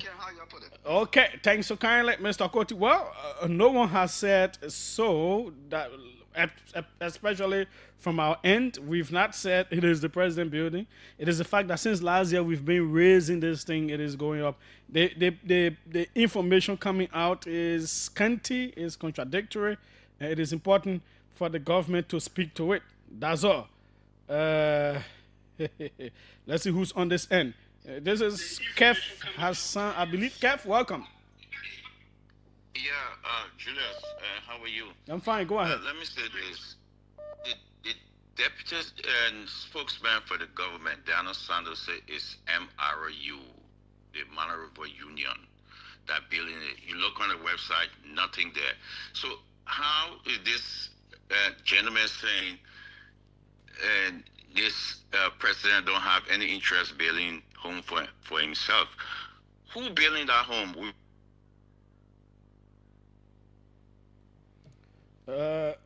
Someone is calling this line. We went there and we check all. I can send it to you. Check all the projects. It's not there. That's the question we're asking. Who building it? How, where the money coming from? And then we have state security protecting it. Say that again? I said there are state security people there protecting it. There are state security people there. So how can somebody call you on the show, try to debunk it, not saying the government already, the deputy spokesman already made it clear. Daniel Sanders made it clear. He said for MRU. I'm calling on the public to go on MRU website and see the project there. It's not there. Let the public go there. Julius, you yourself can check it on the MRU. We're not in 1960 anymore. It's not there. So why is it somebody can be on the show saying, oh, the president don't have any interest? Okay. Until evidence too can establish that it is the president building it, then yeah. And whether it is for his personal use or for government use, those are things to look at. But thanks so kindly, Kev, for being able to call in. Let's see who's on this end. Welcome. Let's hear you. Hello. Good evening, Julius. Go ahead, Charles. Yeah, Julius, I called to make 2 points. I have interest in the allegation made by Honorable Gray about the president having a property in Broadway. I'm very interested in that because I live in Broadway and this is my first time hearing this. And I wish I would bring and give me more details so I can do follow up on that. I will be obliged by that. And secondly, Julius, I already seen photo of that presidential or quote-unquote presidential palace on social media. So if the information that state security is protecting that property, then I'm confused how those photos go out. Secondly, Julius, but man, you say you know the way the photos we get out. I don't want to believe that it is a Mana project because I did some work for Mana River. Anytime they're having project, there can be a huge dedication. They will go have a big groundbreaking ceremony. The day on the day of groundbreaking ceremony for the FIFA project for the Mana River region. I went with them on that trip. It was big. The people from Guinea, Sierra Leone, everybody came and then had that groundbreaking ceremony. So if this was a Mana River sponsored project, I don't think it will be inhaling. I don't think information will be on the water, but now we already know it. I mean, it will be a big ceremony, I can tell you for sure. The leader of the Malan region will come from all the Malan Road country and will see it clear. So if it is a Malan Road project, it will be exposed. It will not be the way it is now. For now, I think it is the Gozo Bush. Step will use the freedom of information request to ask the government to compel the government to make a full disclosure of that project. I mean, it's up to the media now to take on this because we can make sure we can force the government to make full disclosure of this project. They will. Thanks. Yeah, I mean, they have to speak to this. Okay, thanks so kindly, Charles. Thanks so kindly. Let's take a few more calls. 777-700-995, 555-995. I have the snow thing. Let's listen to it. It's important. It's a good thing. You know, when our people go out there, they represent the country well. Let's listen to this briefly. Just be patient. We'll take a few more calls. Our guests will soon be in. This is the OK Conversation on OKFM 99.5 on Earthing. All of the issues, talking about them. And we look forward to CDC chairman Jangako listening so that tomorrow we hear from him, right? So maybe he can provide evidence of the premeditated attack. Past few days, we've had one distinguished member here who is from Liberia, Honorable Snow, who has been working between Parliament of Ghana through the majority leader, myself, and some members of the Bureau to resolve this matter. I am happy to say that the conclusion in all discussions have been to bring a resolution to this matter, especially so when 4 of our colleagues have come to Port Harcourt. There was a final communication, which communication Madam Speaker referred to from the clerk to our Parliament. The understanding, which was generally reached, and I would want for the purpose of Hansard, Honorable Snow would want to speak to Hansard, was that the recording is a little distorted, but they're appreciating his efforts in trying to resolve that impasse that had engulfed the Ghanaian Parliament in terms of their representation to ECOWAS. Good. It's good when your people go out there to do good things. Sometimes, yeah, they say the prophet is not respecting you. Yeah. But that's why it is. Let's take a few more of your calls. Welcome. Let's hear you. Yeah, good evening, Julius. Yes, go ahead. Yeah, first of all, let me commend you for the topic on the discussion. I'm Hezekiah. I'm going to do it for you from Pinsdale.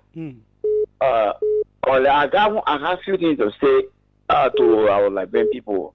Every seed that you plant, when it germinates, you will reap the fruit of that seed. And then let me say to you, you very care our chairman today.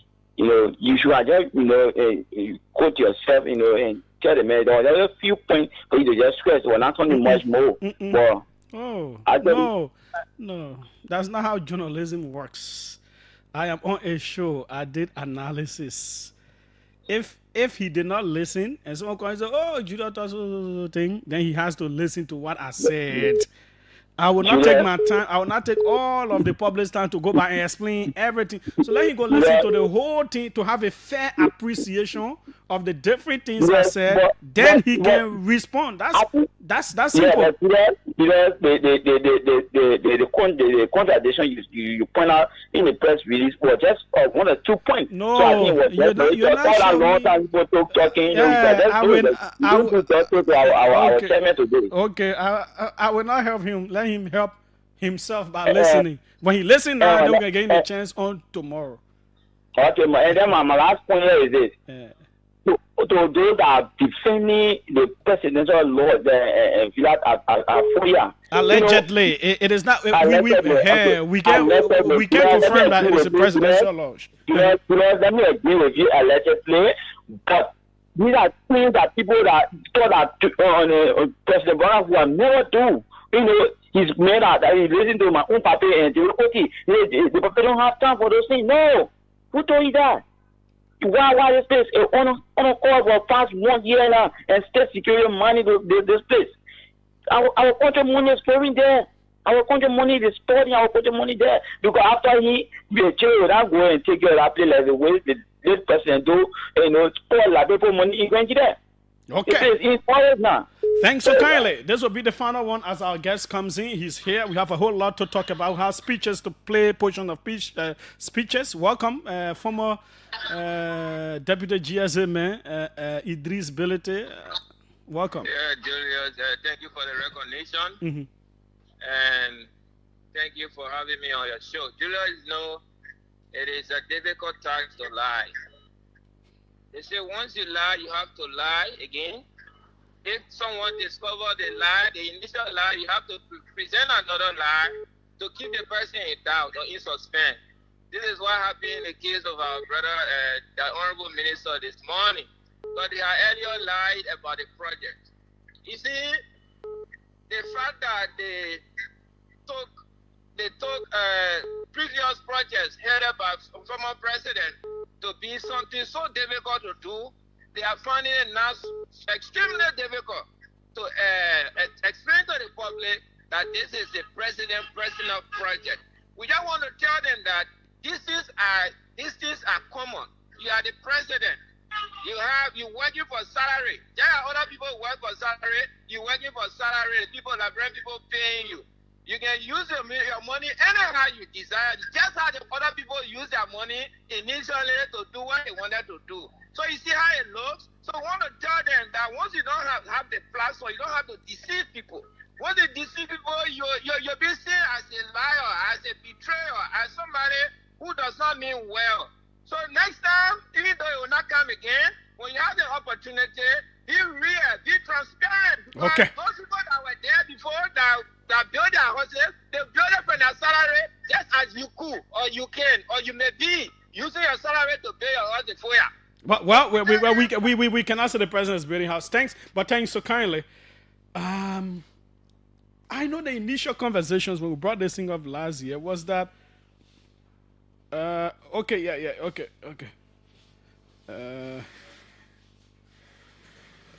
Okay. So here's the thing, it warrants legislative investigation too. So, as our guest coming, I know there's a call coming in from Nigeria. Let me take that one. Welcome. Let's hear you. Welcome. Yes, good evening. Is this Senator Snow? It sounds like you. Yeah, this is Senator Snow, and sorry I said evening because 6 o'clock already at my end. But yes, I'm following your show and your talking point, and I just thought to call because of the recording you just played. I think it was on Facebook or whatever you call it from. But the reason I call is that recording or that section or the section from the Ghanaian Parliament. That's our Honorable Afio Makin. Makin. Afio Makin Alexander. Minority leader. Yes, he's a minority leader of the Ghana Parliament. He was majority leader under the Kofo government, and now he's a minority leader.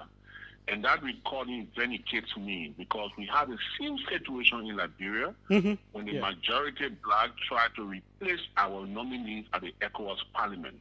And I told the Liberian people that it was not possible to based on the supplementary act of the ECOWAS Parliament. The same situation just happened in Ghana, and ECOWAS Parliament asked me to intervene. And I headed the delegation, I headed the mission, and the problem was resolved with the minorities staying at the Parliament because they have taken their oath. So I was happy when you play just now, so our people will see that sometimes we'll go outside or we'll come back and say things. It's not because of our personal interest. The rule, the regulation that govern those bodies. And that's why I said during the fight in the House, the lower house. And he was quite appreciative. He was quite appreciative of the role that you play. The reason he was appreciated because the speaker, I was unavailable, and the speaker had sent one of the deputy speakers and the secretary general to Ghana to solve that problem, and it wasn't solved. And the Ghanaian Parliament, they brought it to the ECOWAS Parliament, to the session. And I was now, the speaker asked me to intervene, and I was able to work with the current majority leader, Honorable Mahama Ayariga, who's my good friend, the speaker of the Ghana Parliament, and the opposition in the Ghana Parliament, the ruling party, and I was able to resolve that. It took me 3 days, but we were able to resolve it, and now they have their delegation at the ECOWAS Parliament. It's just important for me because it vindicates me. Sometimes we think, I remember Daniel Sanders was at the Ministry of Information insulting me that, I can't do anything about it. Liberia has sent a delegation, they can record the delegation. People had different interpretations. But now it's happening to Ghana that has a bigger democracy than even us, a bigger population than us. And we have resolved the problem, and it has gone as per the statute, as the supplementary act of the ECOWAS Parliament. Just to know that I wasn't being biased, I wasn't taking far, I was only helping my country so that we could prevent the embarrassment. And that's what I did. Okay, Senator Snow, thanks so kindly for calling in to provide more information on this. We sincerely appreciate and look forward to you returning. Thank you, Julius. I look forward to that too. Thank you, Julius. Okay, but how you sounding like you want come back? Well, I have a lot of engagement right now. I want to come back. I'm missing home, but by the way, you say, I look forward to coming back. No. Because I'm on my way. I'm headed to Turkey for training. Oh, okay. I'm headed to Turkey for training, and then from there I'll be heading the ECOWAS, the Parliament mission to Ivory Coast for the election in Cote d'Ivoire. So I have some tight schedules in my hand, but I also miss home, and I'm looking forward to being home soon. Okay, thanks so kindly. Thank you. I say myself looking forward to coming back. Okay, so we ended there. We gave you a whole lot of time to call, and you did. Here's what I can say about that project. The initial conversations was that it was supposed to be presidential stuff. Those were the initial conversations when we raised this. If it is MRU, well, that's good. If it is presidential, I think, and I'm saying if, we don't know what the details are, I think the problem will be how will the government explain putting a presidential villa in that place that presidents will go only once in a while, spending that kind of money there to perhaps putting something that could benefit the full population. It's a kind of situation that to explain will be very tough. That is where it is. At this point, I don't think there's a personal home. I really cannot think so. I don't think it is a personal home. But how do you explain, if it is a presidential villa, how do you explain putting it there for that kind of money to doing something else that will have impacted the people more? So we will still be following up. We have with us George Wisner, and we're grateful to have him here. Welcome, sir. Thank you very, very much, Julius. How is life going? Life is going fine. Thank God. God taking care of us, man. Okay. The other day we had you analyze President Joseph Boaka's speech. I guess you've also been following the diaspora conference and all of those. How will you describe the president's entire UNGA activities tying it in with the diaspora conference and all of that? What can you say about that? Well, thank you again, Julius, for inviting me. I consider this continuation of our discussion the last time around the president's speech. I've said a lot about it. I will just add up to say that as I indicated last week, Liberia in the next few months will be mounting the I'll figuratively say the podium of the permanent representative seat at the UN Security Council, the non-permanent member seat at the UN Security Council. So Liberia's speech, the president's speech in that regard, was eagerly anticipated for policy hints, most of which we discussed last week. But tying it up with the diaspora investment conference, I thought it was a wonderful coincidence. I didn't follow entirely the diaspora engagement, but I did follow up with some people on the intent of that conference to lure Liberian entrepreneurs and other like permanent Liberians in the diaspora to invest in this country. This is long overdue. I remembered doing the last administration I worked for, Madam Ellen Johnson Sirleaf, during her second term. We started this kind of concept. The diaspora stuff. The diaspora. Yeah, because someone sent me a YouTube video. So when I saw the executive mansion, others referring to this one as inaugural, I was like, but well, maybe they say inaugural because they have had in this, but that concept was being developed. In fact, I think Madam Sirleaf attempted to establish a diaspora office in the Ministry of Foreign Affairs. It did not quite work out as it is now, but it was always good. And at that time, I thought it was a wonderful concept, considering what the Ethiopians have done. In fact, the Ethiopians have one of the most successful diaspora investment fund on the continent. And Ethiopians from around the world have been giving attractive incentives and other preferential policies to have them back. And in the last decade or two, Ethiopians from abroad, if I have my facts right, have invested more than $1 billion or so in their country's economy. So I think this is a very good initiative by the president. We now have to take a step forward to solidify this and to create the enabling environment that will bring a lot of Liberians home. There are a lot of Liberians in the diaspora with money. Yeah, we understand that the Ethiopian Renaissance Dam was financed entirely by Ethiopia. Yes, that's what I'm saying. The Ethiopians abroad have been able to mobilize billions of dollars in investment back to their country. I believe we can do the same. In fact, one very successful Liberian in the diaspora, I've just forgotten his name, but this guy is worth hundreds of millions of dollars. And you have many other Liberians across the world who are doing well. What these Liberians are looking out for is the enabling environment, the governance space, a little bit of predictability, and the incentive required to facilitate their investment. Once we get this together, and I want to believe the National Investment Commission, along with the Ministry of Foreign Affairs and the relevant government institutions, should now build on the success of this, whatever success it is of this recently held conference, to now flesh out and see how Liberians could be attracted to come and invest back home. Okay, fair enough. So the UNGA happened, and let's go international before we come back home.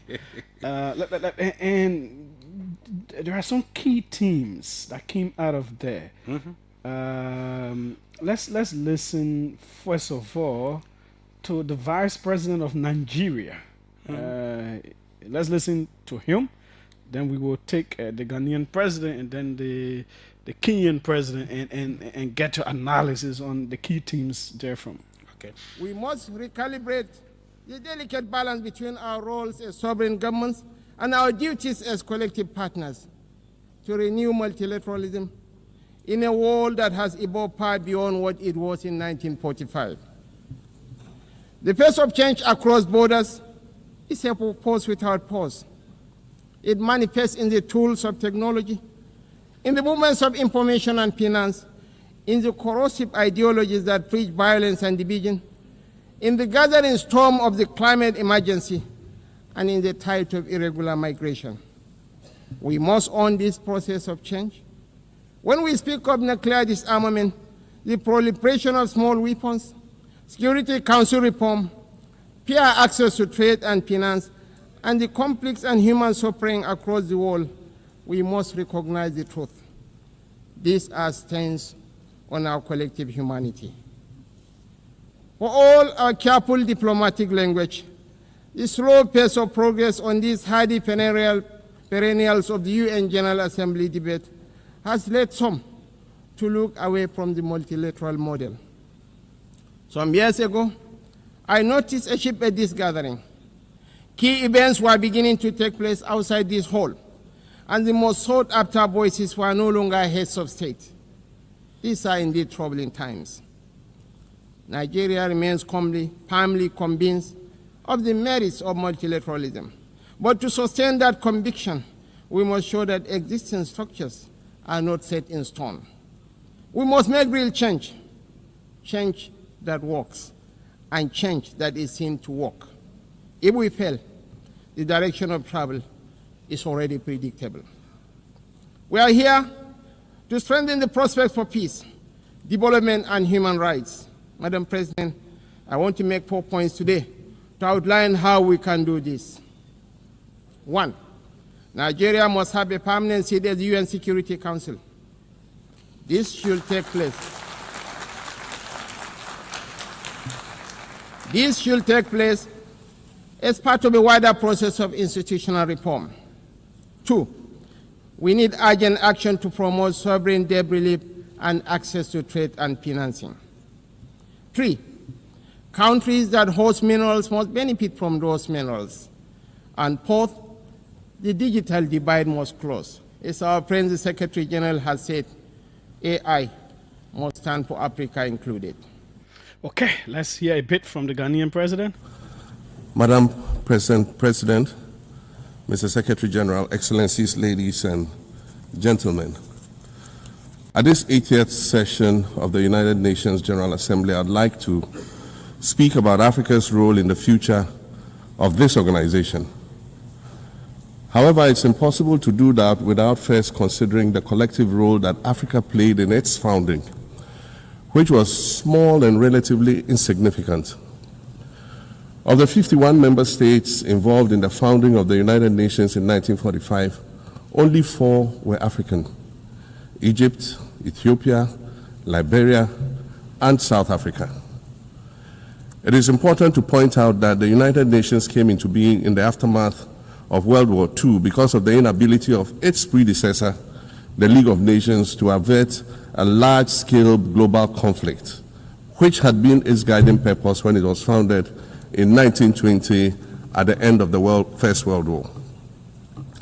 Out of the 42 founding member states of the League of Nations, only 3 were African: Liberia, the Union of South Africa, and Ethiopia. Egypt was to join later in 1937. Africa's overall participation in the organization's founding was minimal and relatively unimportant. That's because before all the other talks and meetings, representatives from a group of 40 nations gathered in Berlin for a series of discussions that began in 1884. Okay, so we'll bring that down, and let's also take the Kenyan president, and then we'll come back to our guest. You cannot claim to be the United Nations while disregarding the voice of 54 nations. It is not possible. Africa is no longer willing to wait on the margins of global governance while decisions about peace, security, and development are made without our understanding, without our perspectives, and without our voice. Africa's exclusion is not only unacceptable, unfair, and grossly unjust, it also undermines the very credibility of the United Nations, this organization. Africa dominates most of the Security Council agenda, provides some of the largest contingents of UN peacekeeping forces, and bears the heaviest costs of instability. Yet we remain the only continent without a permanent seat at the main table where decisions about our destiny are made. Okay, you listen to them. Powerful speeches. Let me attempt to dissect them and without repeating, because if you notice, many of the leaders, there were certain themes that they were repeating, and some of the leaders were more focused to a large extent, emphasis on other issues. I want to start with the Kenyan president, whom in my mind, as I listened to the various African leaders, in my mind, I thought he was very clear and very on point with many of the vexing issues confronting the continent. President William Ruto of Kenya was very, very strong, as you listen over there, very, very strong on the need for a more equitable global order.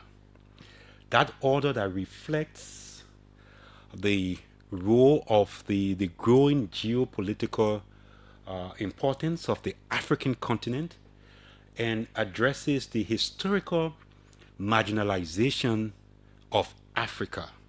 He made specific reference to the United Nations Security Council. Other subsequent leaders also alluded to that, but not as strongly in my mind that President Ruto did. And he unearthed the injustice when he stated that, look, the United Nations is about 80 years old, yet the most critical organ of the United Nations, that organ that wields the veto power on any global peace and security issue, the United Nations Security Council. Africa is the only continent comprising of 54 states not having a veto voice on the United Nations Security Council. That was a powerful statement, because if you look at it, Europe has France and Great Britain. Asia has China. Whether you want to call Russia, whether they are Asia or Europe, partly, they are there. The continental America has the United States of America. Where is Africa on that? After 80 years, many issues confronting global peace and security also affects Africa. And Ruto pointed out such bias. I thought that was a powerful statement. He went further than his other colleagues. He also raised the issue of the unfair representation, the unbalanced representation of Africa on global financial infrastructures. Those responsible for international finance and development, and made specific reference to the IMF and other lenders. What makes President Ruto's statement, in my mind, very pointed? He came prepared with evidence, like someone who went to a debate to argue and appeal to the consciences of the world. For example, he said, how can you claim if international finance and development, and the purpose of it after World War II was to help countries not just ravaged by war, but poor countries that were far further away from rich countries, the divide between the rich and the poor, to help these countries achieve some convergence. He said, how can we do that when even your lending policies does not critically assist these countries to overcome the constraints that leave them behind? For example, he made one good example. He said he made specific reference to the IMF recent allocation of special drawing rights to country. And he said 64% of SDR went to wealthy countries that have not serious liquidity issues, and only 2.4% were allotted or allocated to developing countries. This is unfair. And he believes that this is because developing countries, including Africa, do not have voice on the decision table of these lenders. And so Africa is left behind. And Julius, it's not just small money, because if he says that if he was referring to monies that were drawn down under the special drawing rights up to the end of August this year. That would have amounted to about 39 billion. So if we are looking at his maths, he is saying out of that 39 billion, wealthy nations were given the rights, about 64% allotment right, whereby countries that really need it, Liberia, Kenya, DR Congo, were given 2.4%, which is almost about $1 billion out of that. That was not fair, and it's because of the imbalance in his mind, the marginalization of African countries. So I thought he was very powerful. That was one of the speeches that I thought spoke to the issue. Do you think you have been around these kinds of forums and all these speeches very strong coming up? Do they have any effect? I think we wouldn't see it. Or how could they be made to have effect? It depends. It depends. As I listen to African leaders, something crosses my mind. I said now, they all seem to be reading from the same script. Would it go a step further and engage the multilateral system as a unit? For example, as the African Union, they are powerful than individual countries of Africa making that case. So let me bring the point about Nigeria in. The vice president was clear, rather than the others are saying Africa deserves a seat or 2 seats on the Security Council. He was clear that Nigeria, looking at their population, their economy, all of that, he puts Nigeria fourth as a country that should sit on the Security Council. Was he right? And do you think, talking about rallying, can the rest of Africa rally behind Nigeria or any other country to sit on the Security Council? Well, Vice President Kassim Shettima was doing what many countries will go out to seek their own interest. But I would think it's putting the cart before the horse.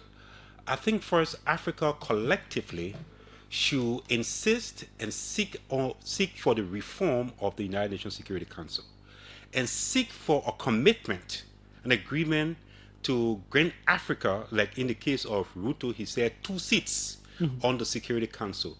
If that has been achieved, the African Union, based on whether historical context, whether it is on a shared population, whether it's based on economy or geopolitical influence, could now decide which countries of Africa come up with a mechanism whereby Africa can then adequately be represented.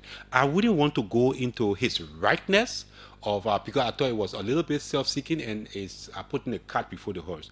I think African countries right now should seek to have that seat. That's the first thing to do. And then who occupies the seat, we can now go a step further. But I won't fault him for trying to blow his talking about the international financial system, how it is structured and what it could do, there's also the argument about what we have in terms of resources and all of that. The Nigerian vice president talks specifically about countries having minerals should benefit from those minerals. Is anybody stopping these countries from benefiting from the minerals? What do you think is the problem there?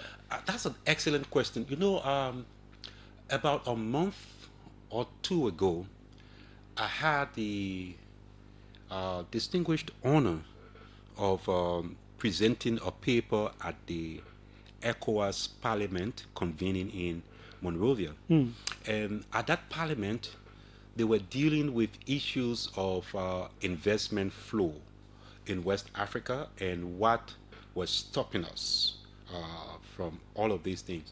And one of the things that I pointed out, and others at the parliament pointed out, was the fact that Africa, West Africa, because I was specifically West Africa, first of all, we have a very fragmented approach. Individual countries project their own interests, their own laws and everything, and it makes it quite difficult. For example, if a company was coming to invest in West Africa, maybe in Liberia, Liberia as a country is competing with Cote d'Ivoire, is competing with Ghana, is competing with other countries. Those countries have uneven infrastructure development because it is critical for investment, you know, the kind of infrastructure you have. Now, when these countries start to compete against each other with different incentive regime, different investment laws and policies, it makes them weaker. But what will happen if ECOWAS, for example, ECOWAS is moving towards that, have a common investment policy and say to you whether you are investing in Ivory Coast, in Ghana, in Sierra Leone, it doesn't matter. You will have to meet certain standards.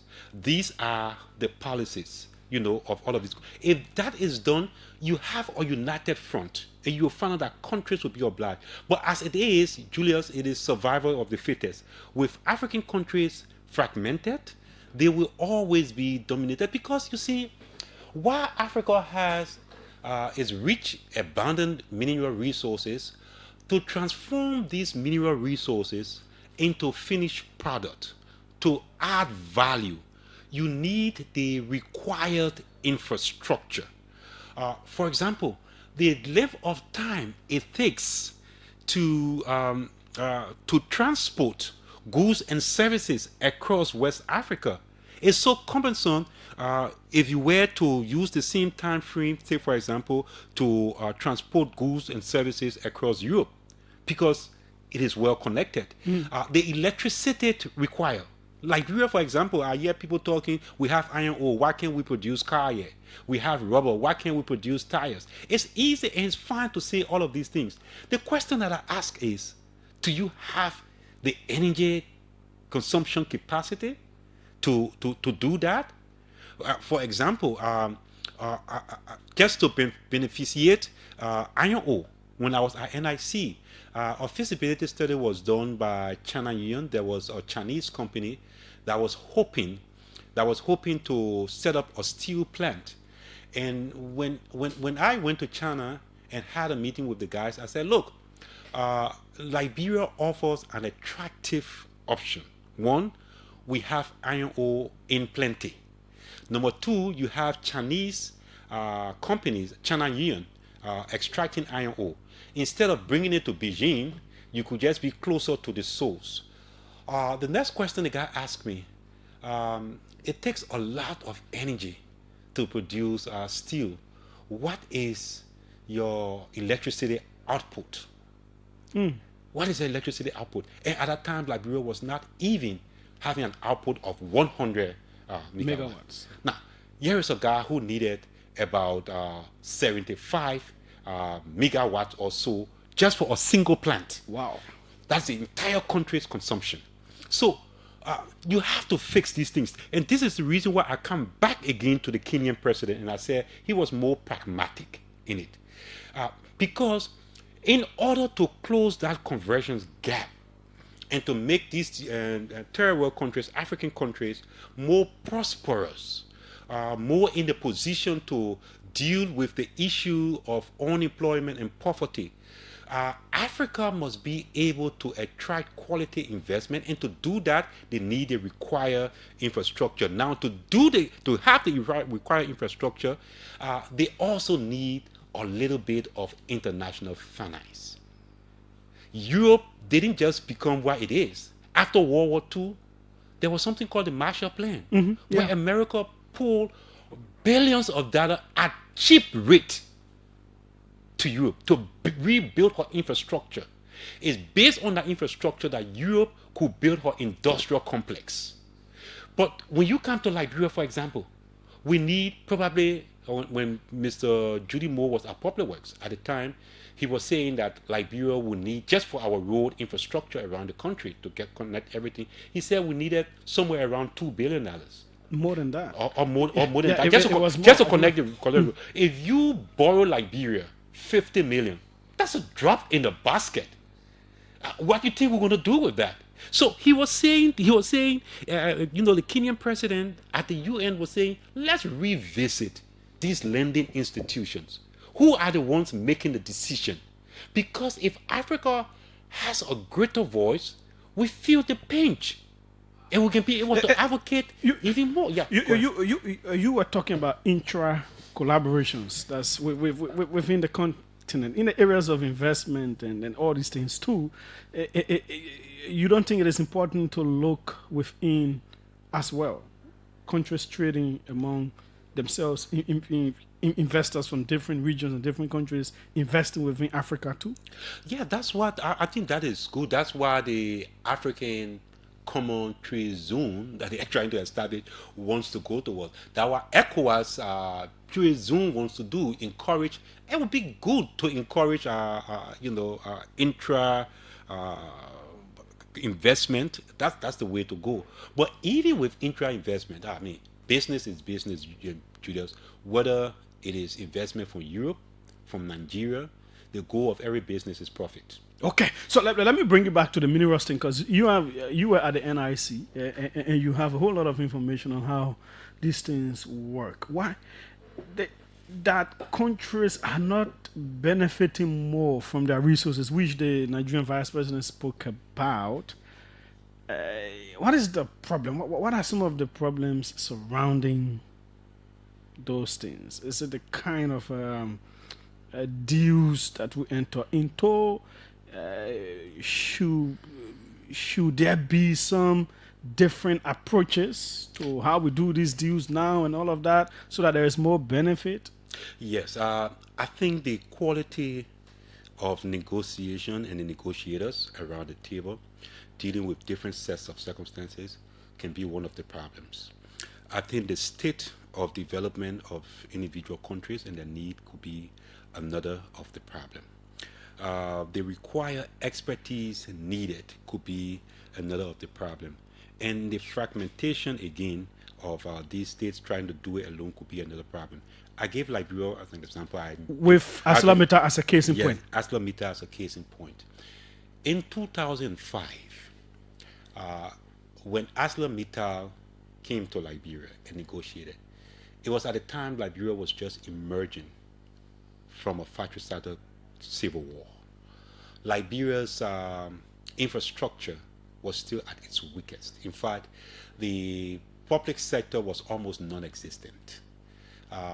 Everything was bad. It was under an interim regime of Judy Bryant when that. So a powerful company, international company like ArcelorMittal, their core business is steel. You know that they're not really a mining company, but they took advantage of the vulnerability of Liberia at that time. Liberia was at its weakest, and Liberia at that time also needed the kind of foreign direct investment that would inspire confidence in the economy and attract more foreign direct investment. So Liberia was on the negotiation table, not out of a position of strength, but out of a position of weakness.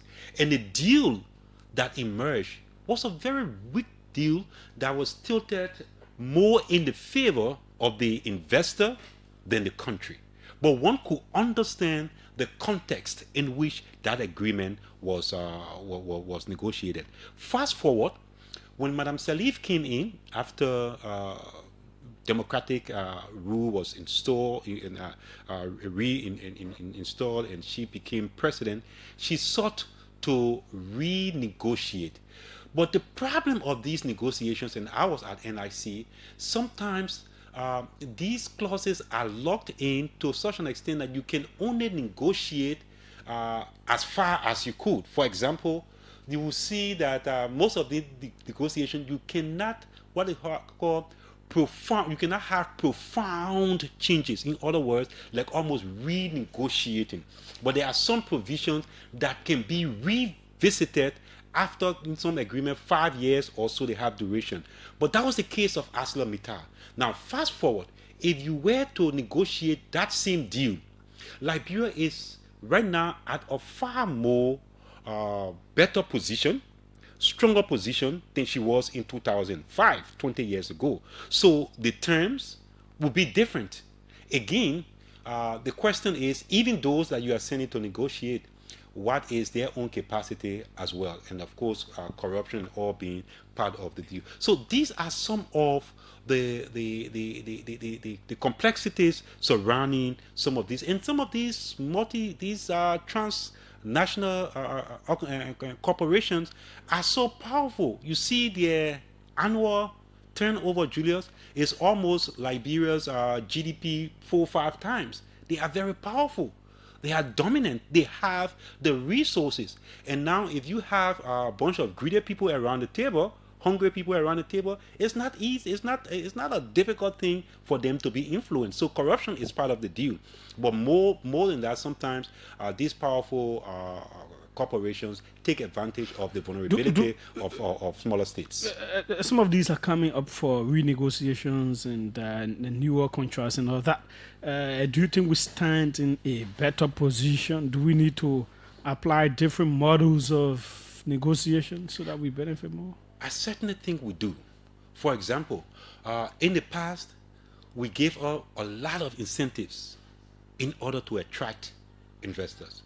And rightly so, because at the time, Liberia was competing with other countries that were far ahead, Cote d'Ivoire and other countries, infrastructurally, their governance, architecture, more stable society. The economy is bigger and stronger, more predictability. So for Liberia to attract some of these companies, Liberia had to give a lot of incentives. Now I think to some extent Liberia's capacity has been built after 20 years, after the end of the civil conflict. And I think we are in a better position to negotiate better deals for this country. And we should be doing that. We will start sitting on the Security Council next year. Africa has said a lot. We and Congo will be the two non-permanent members from Africa there.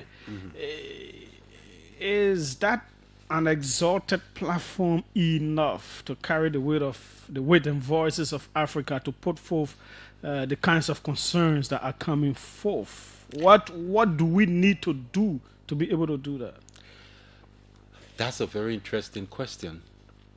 And again, I listened to our own president, who made a pledge, if you may, that Liberia would be the voice of Africa on the Security Council. But that extension, it means that Liberia is going to champion the African common positions on many issues. And what are some of those common positions? And Julius, before I go forward, let me say again, I want to thank the Ministry of Foreign Affairs and the Liberian government for their capacity to listen to advice. I believe your show and other platforms should not be taken for granted. You people are doing service to the nation, especially when you invite some of us and other experts to come and talk on some issues. Don't think these policymakers are not listening. They are listening. They do. I know when Liberia won the seat on the Security Council, you reached out to me in the first interview, and we made a point. We did recommend to the government that Liberia needed to strengthen her position over there by establishing a secretariat to assist the permanent representative. I think that call has been heeded to. My understanding is that the Liberian government has now approached UNDP and to provide some technical assistance, and Liberia will be developing a very strong secretariat that will be comprised of communication experts, lawyers, diplomats, and what to beef up the strength of the Liberian office in New York. So to Madam Beslow and the Liberian government are spot on that, and to you, Julius, and others who are doing service to this country, keep pushing. Sometimes they criticize you, but they do listen. They do listen, and they do benefit. It's in the interest of the country. Now back to your question. I say again, it depends. For example, Julius, I was a little disappointed by many of the speakers from Africa, even though I was thrilled with some of the issues, some of the things that they said, but I was also very disappointed by their omission over there.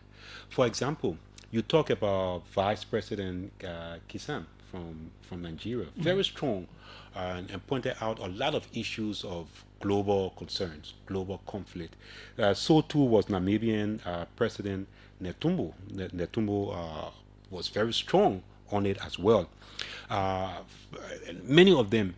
But what was saddening, while they were looking, including Senegal president, that was strong on the Israeli-Hamas situation. They were strong on all of that. But none of them were strong on the continent, the conflicts on the continent, i.e. Sudan, DR Congo. These are issues that we face, with the exception of Ruto of Kenya, who in passing, not even commenting on it, but in passing, while talking about the Security Council, mentioned some of these things when we were talking about the credibility of the multilateral system, the UN. He talked about Sudan in passing. None of these African countries highlighted these perennial problems that we have in the DR Congo, the Sudan, the deterioration of democratic governance on the African continent. I was disappointed about that. And I'm hoping that Africa will use her position on the Security Council through Liberia to strengthen the common African position on many issues. For example, on the issue of the permanent representative seat, that one is a given. Liberia has pledged. What about the issue of climate? You know that there's going to be a lot of fight. The United States is on the other side, right? On the climate situation, you listen to Donald Trump. But it seems as though the entire African continent are not only reaffirming the Paris Agreement, but they are also calling for climate justice. By climate justice, what is meant is that they are saying that the polluters of the world, those who are causing the climate crisis, should be held accountable. Not only should they be held accountable, but that those countries that are heavily impacted, those poorer countries that are heavily impacted, should be able to benefit from the innovation about the green emission, about all of this green technology now.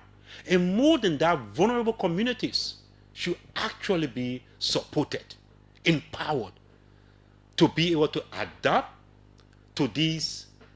That's why can Liberia, DR Congo, and the rest of Africa rally together and insist on climate justice? That would be a novel issue, in addition to the Security Council issue. You have another issue of the African common position around the Palestinians. I know since Yasser Arafat in the late 1980s. And that's the next place I was going. Where should Liberia stand in this? I was saying, again, this is as new as it is old. And what do I mean by that? In the late 1980s, Yasser Arafat, who was then the head of the PLO, announced an independent Palestinian state. Almost every state on the African continent to this day recognize and agree with them, with the exception of Cameroon and Eritrea. And for strategic reason, for Cameroon, for their own security reason. They are one of the biggest partners of Israel on the African continent. Israel is prepping up Paul Biya and his regime, security-wise. So too with Eritrea. But Liberia was part of that near African consensus.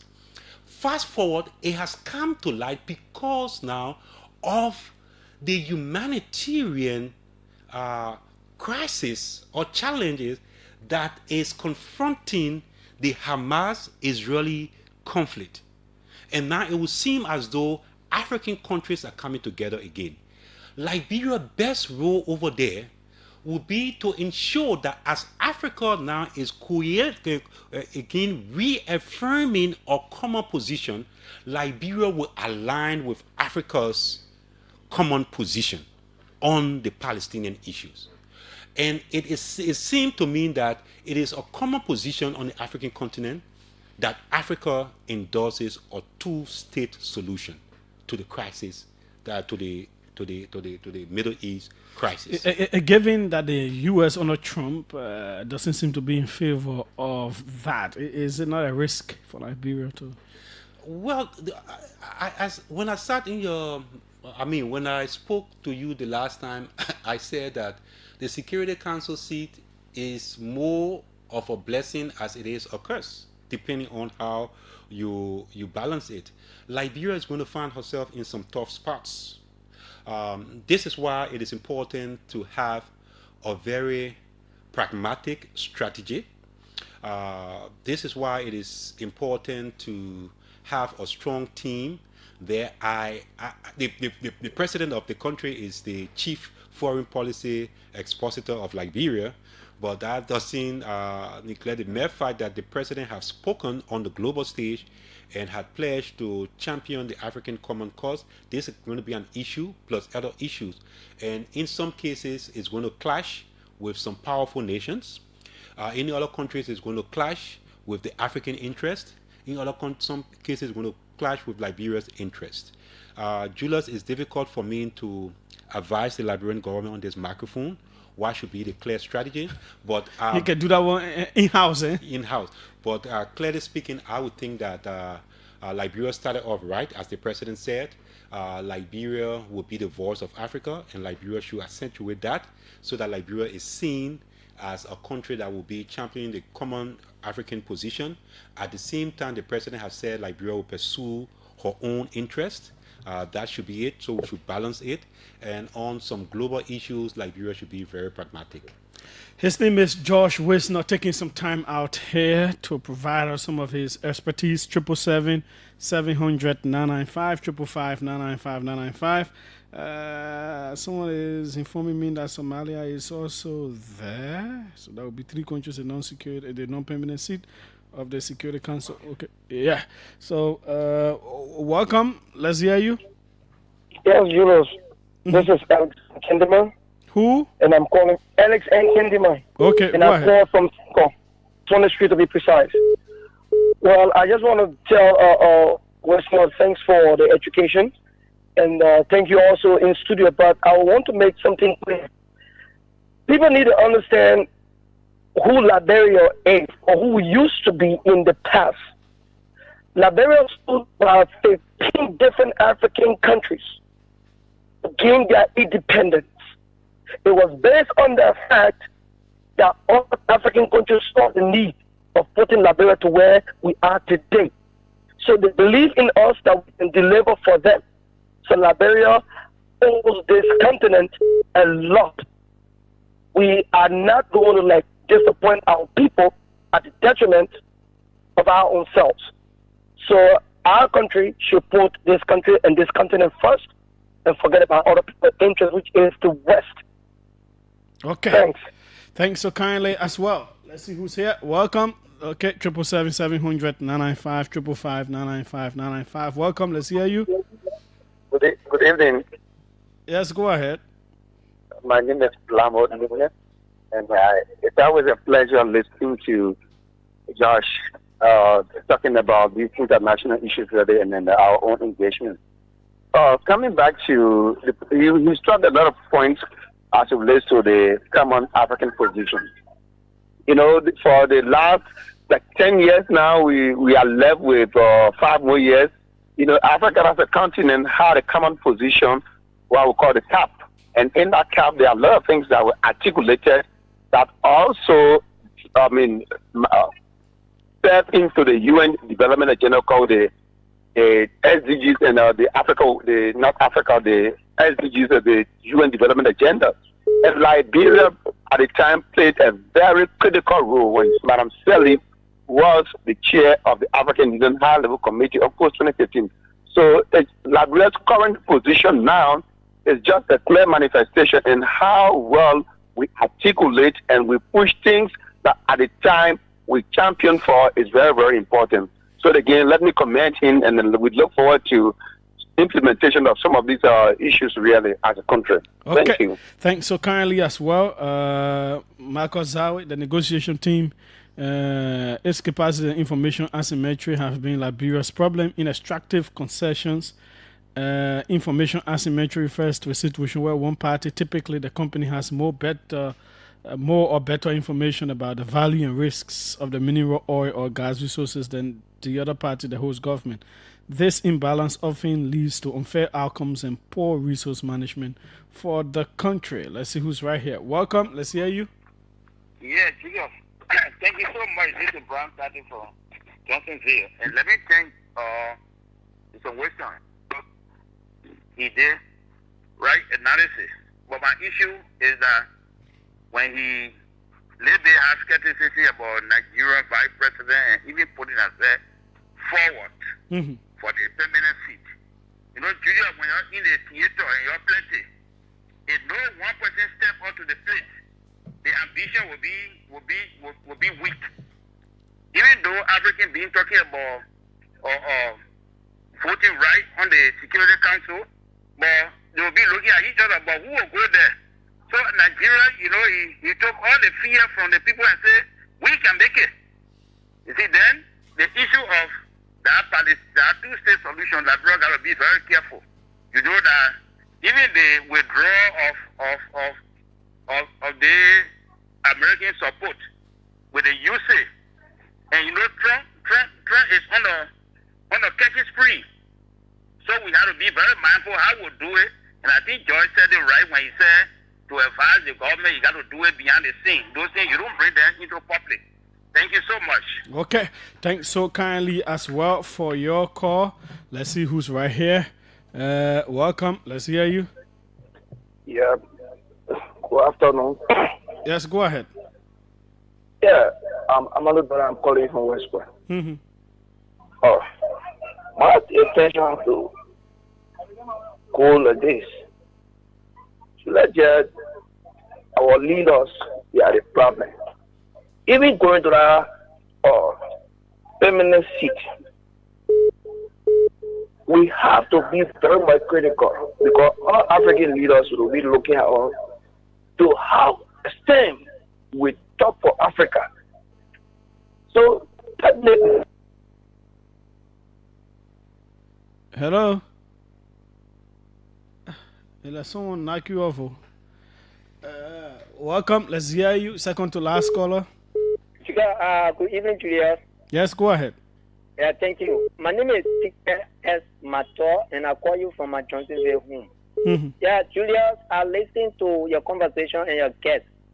Julius, yeah, much we all recognize most of the greater countries, powerful countries in the world. But Julius, Africa being one of, I can say, most of the contributors to these powerful countries. So it's need for Africa to come together under one umbrella, then we can stand and not depending on these Western countries, but all is square on our leaders. You see America, Great Britain, all these countries, Russia, all these things, all these countries, Liberia or Africa is just like I don't know how to describe it. It's just like stepchildren to this country. So your guests, I really appreciate it. Liberia, most of these speeches are made during the United Nations Assembly. If these statements for Kenya, the president of Kenya, these are strong statements that some African leaders have to wake up from our belly and stand strong with our colleagues to see how best this African country can move forward. Okay. Thank you for putting me in the time. Thanks. So can I let the final one, 45 seconds? Hello. Yes, go ahead. Yeah, Julia, thank you very much. I'm George Logan. I call you from Bannersville. Mm-hmm. I would like to say thanks to the guest. He spoke well and he provided a lot of insight to the discourse.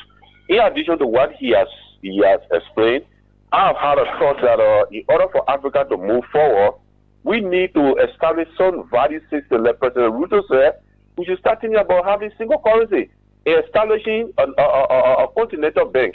And in addition to that, Africa has to start thinking of, African leaders have to start thinking about establishing some prestigious institution that can be used to measure performance in Africa. Like, for instance, somebody come from Harvard University considered to be the best.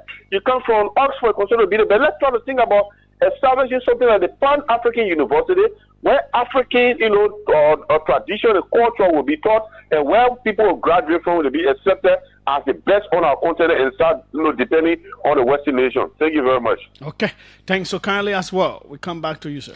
Okay, I think many of the callers were just buttressing what we said. But Julius, just on a light note, at the with the speeches, there were a particular situation last Friday that was it was as serious as it was comical. That was after the speech by the Israeli Prime Minister, and then the Israeli Prime Minister Benjamin Netanyahu. After he spoke, the Barbados Prime Minister Weah came in. But what he said, Benjamin, he quoted a scripture from the book of Psalms, from the Bible book of Psalms, to justify Israel's ongoing activities in the Gaza. And as soon as he left from there, when Prime Minister of Barbados, Weah came, she said, well, she acknowledged it, and she said that is from the Old Testament. That could be true. But there is something also called the New Testament.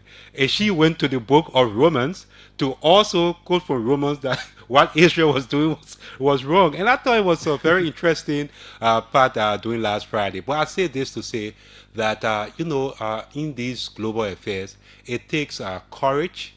It takes a lot of clear thought, clear policy, clear strategy, being pragmatic to be able to find its way around. And as Liberia assumes the hot seat, starting from January, this country, that we could use that to benefit our country, no doubt. Liberia is going to be on the map. It could be a blessing for us, but it could also be a curse, and we should tread carefully as we approach this. Okay. Thanks so kindly, sir, for being here. That's how we go. Tomorrow will be another day right here. The news is up next. My name is Julius J. He's George Wisner. We are out.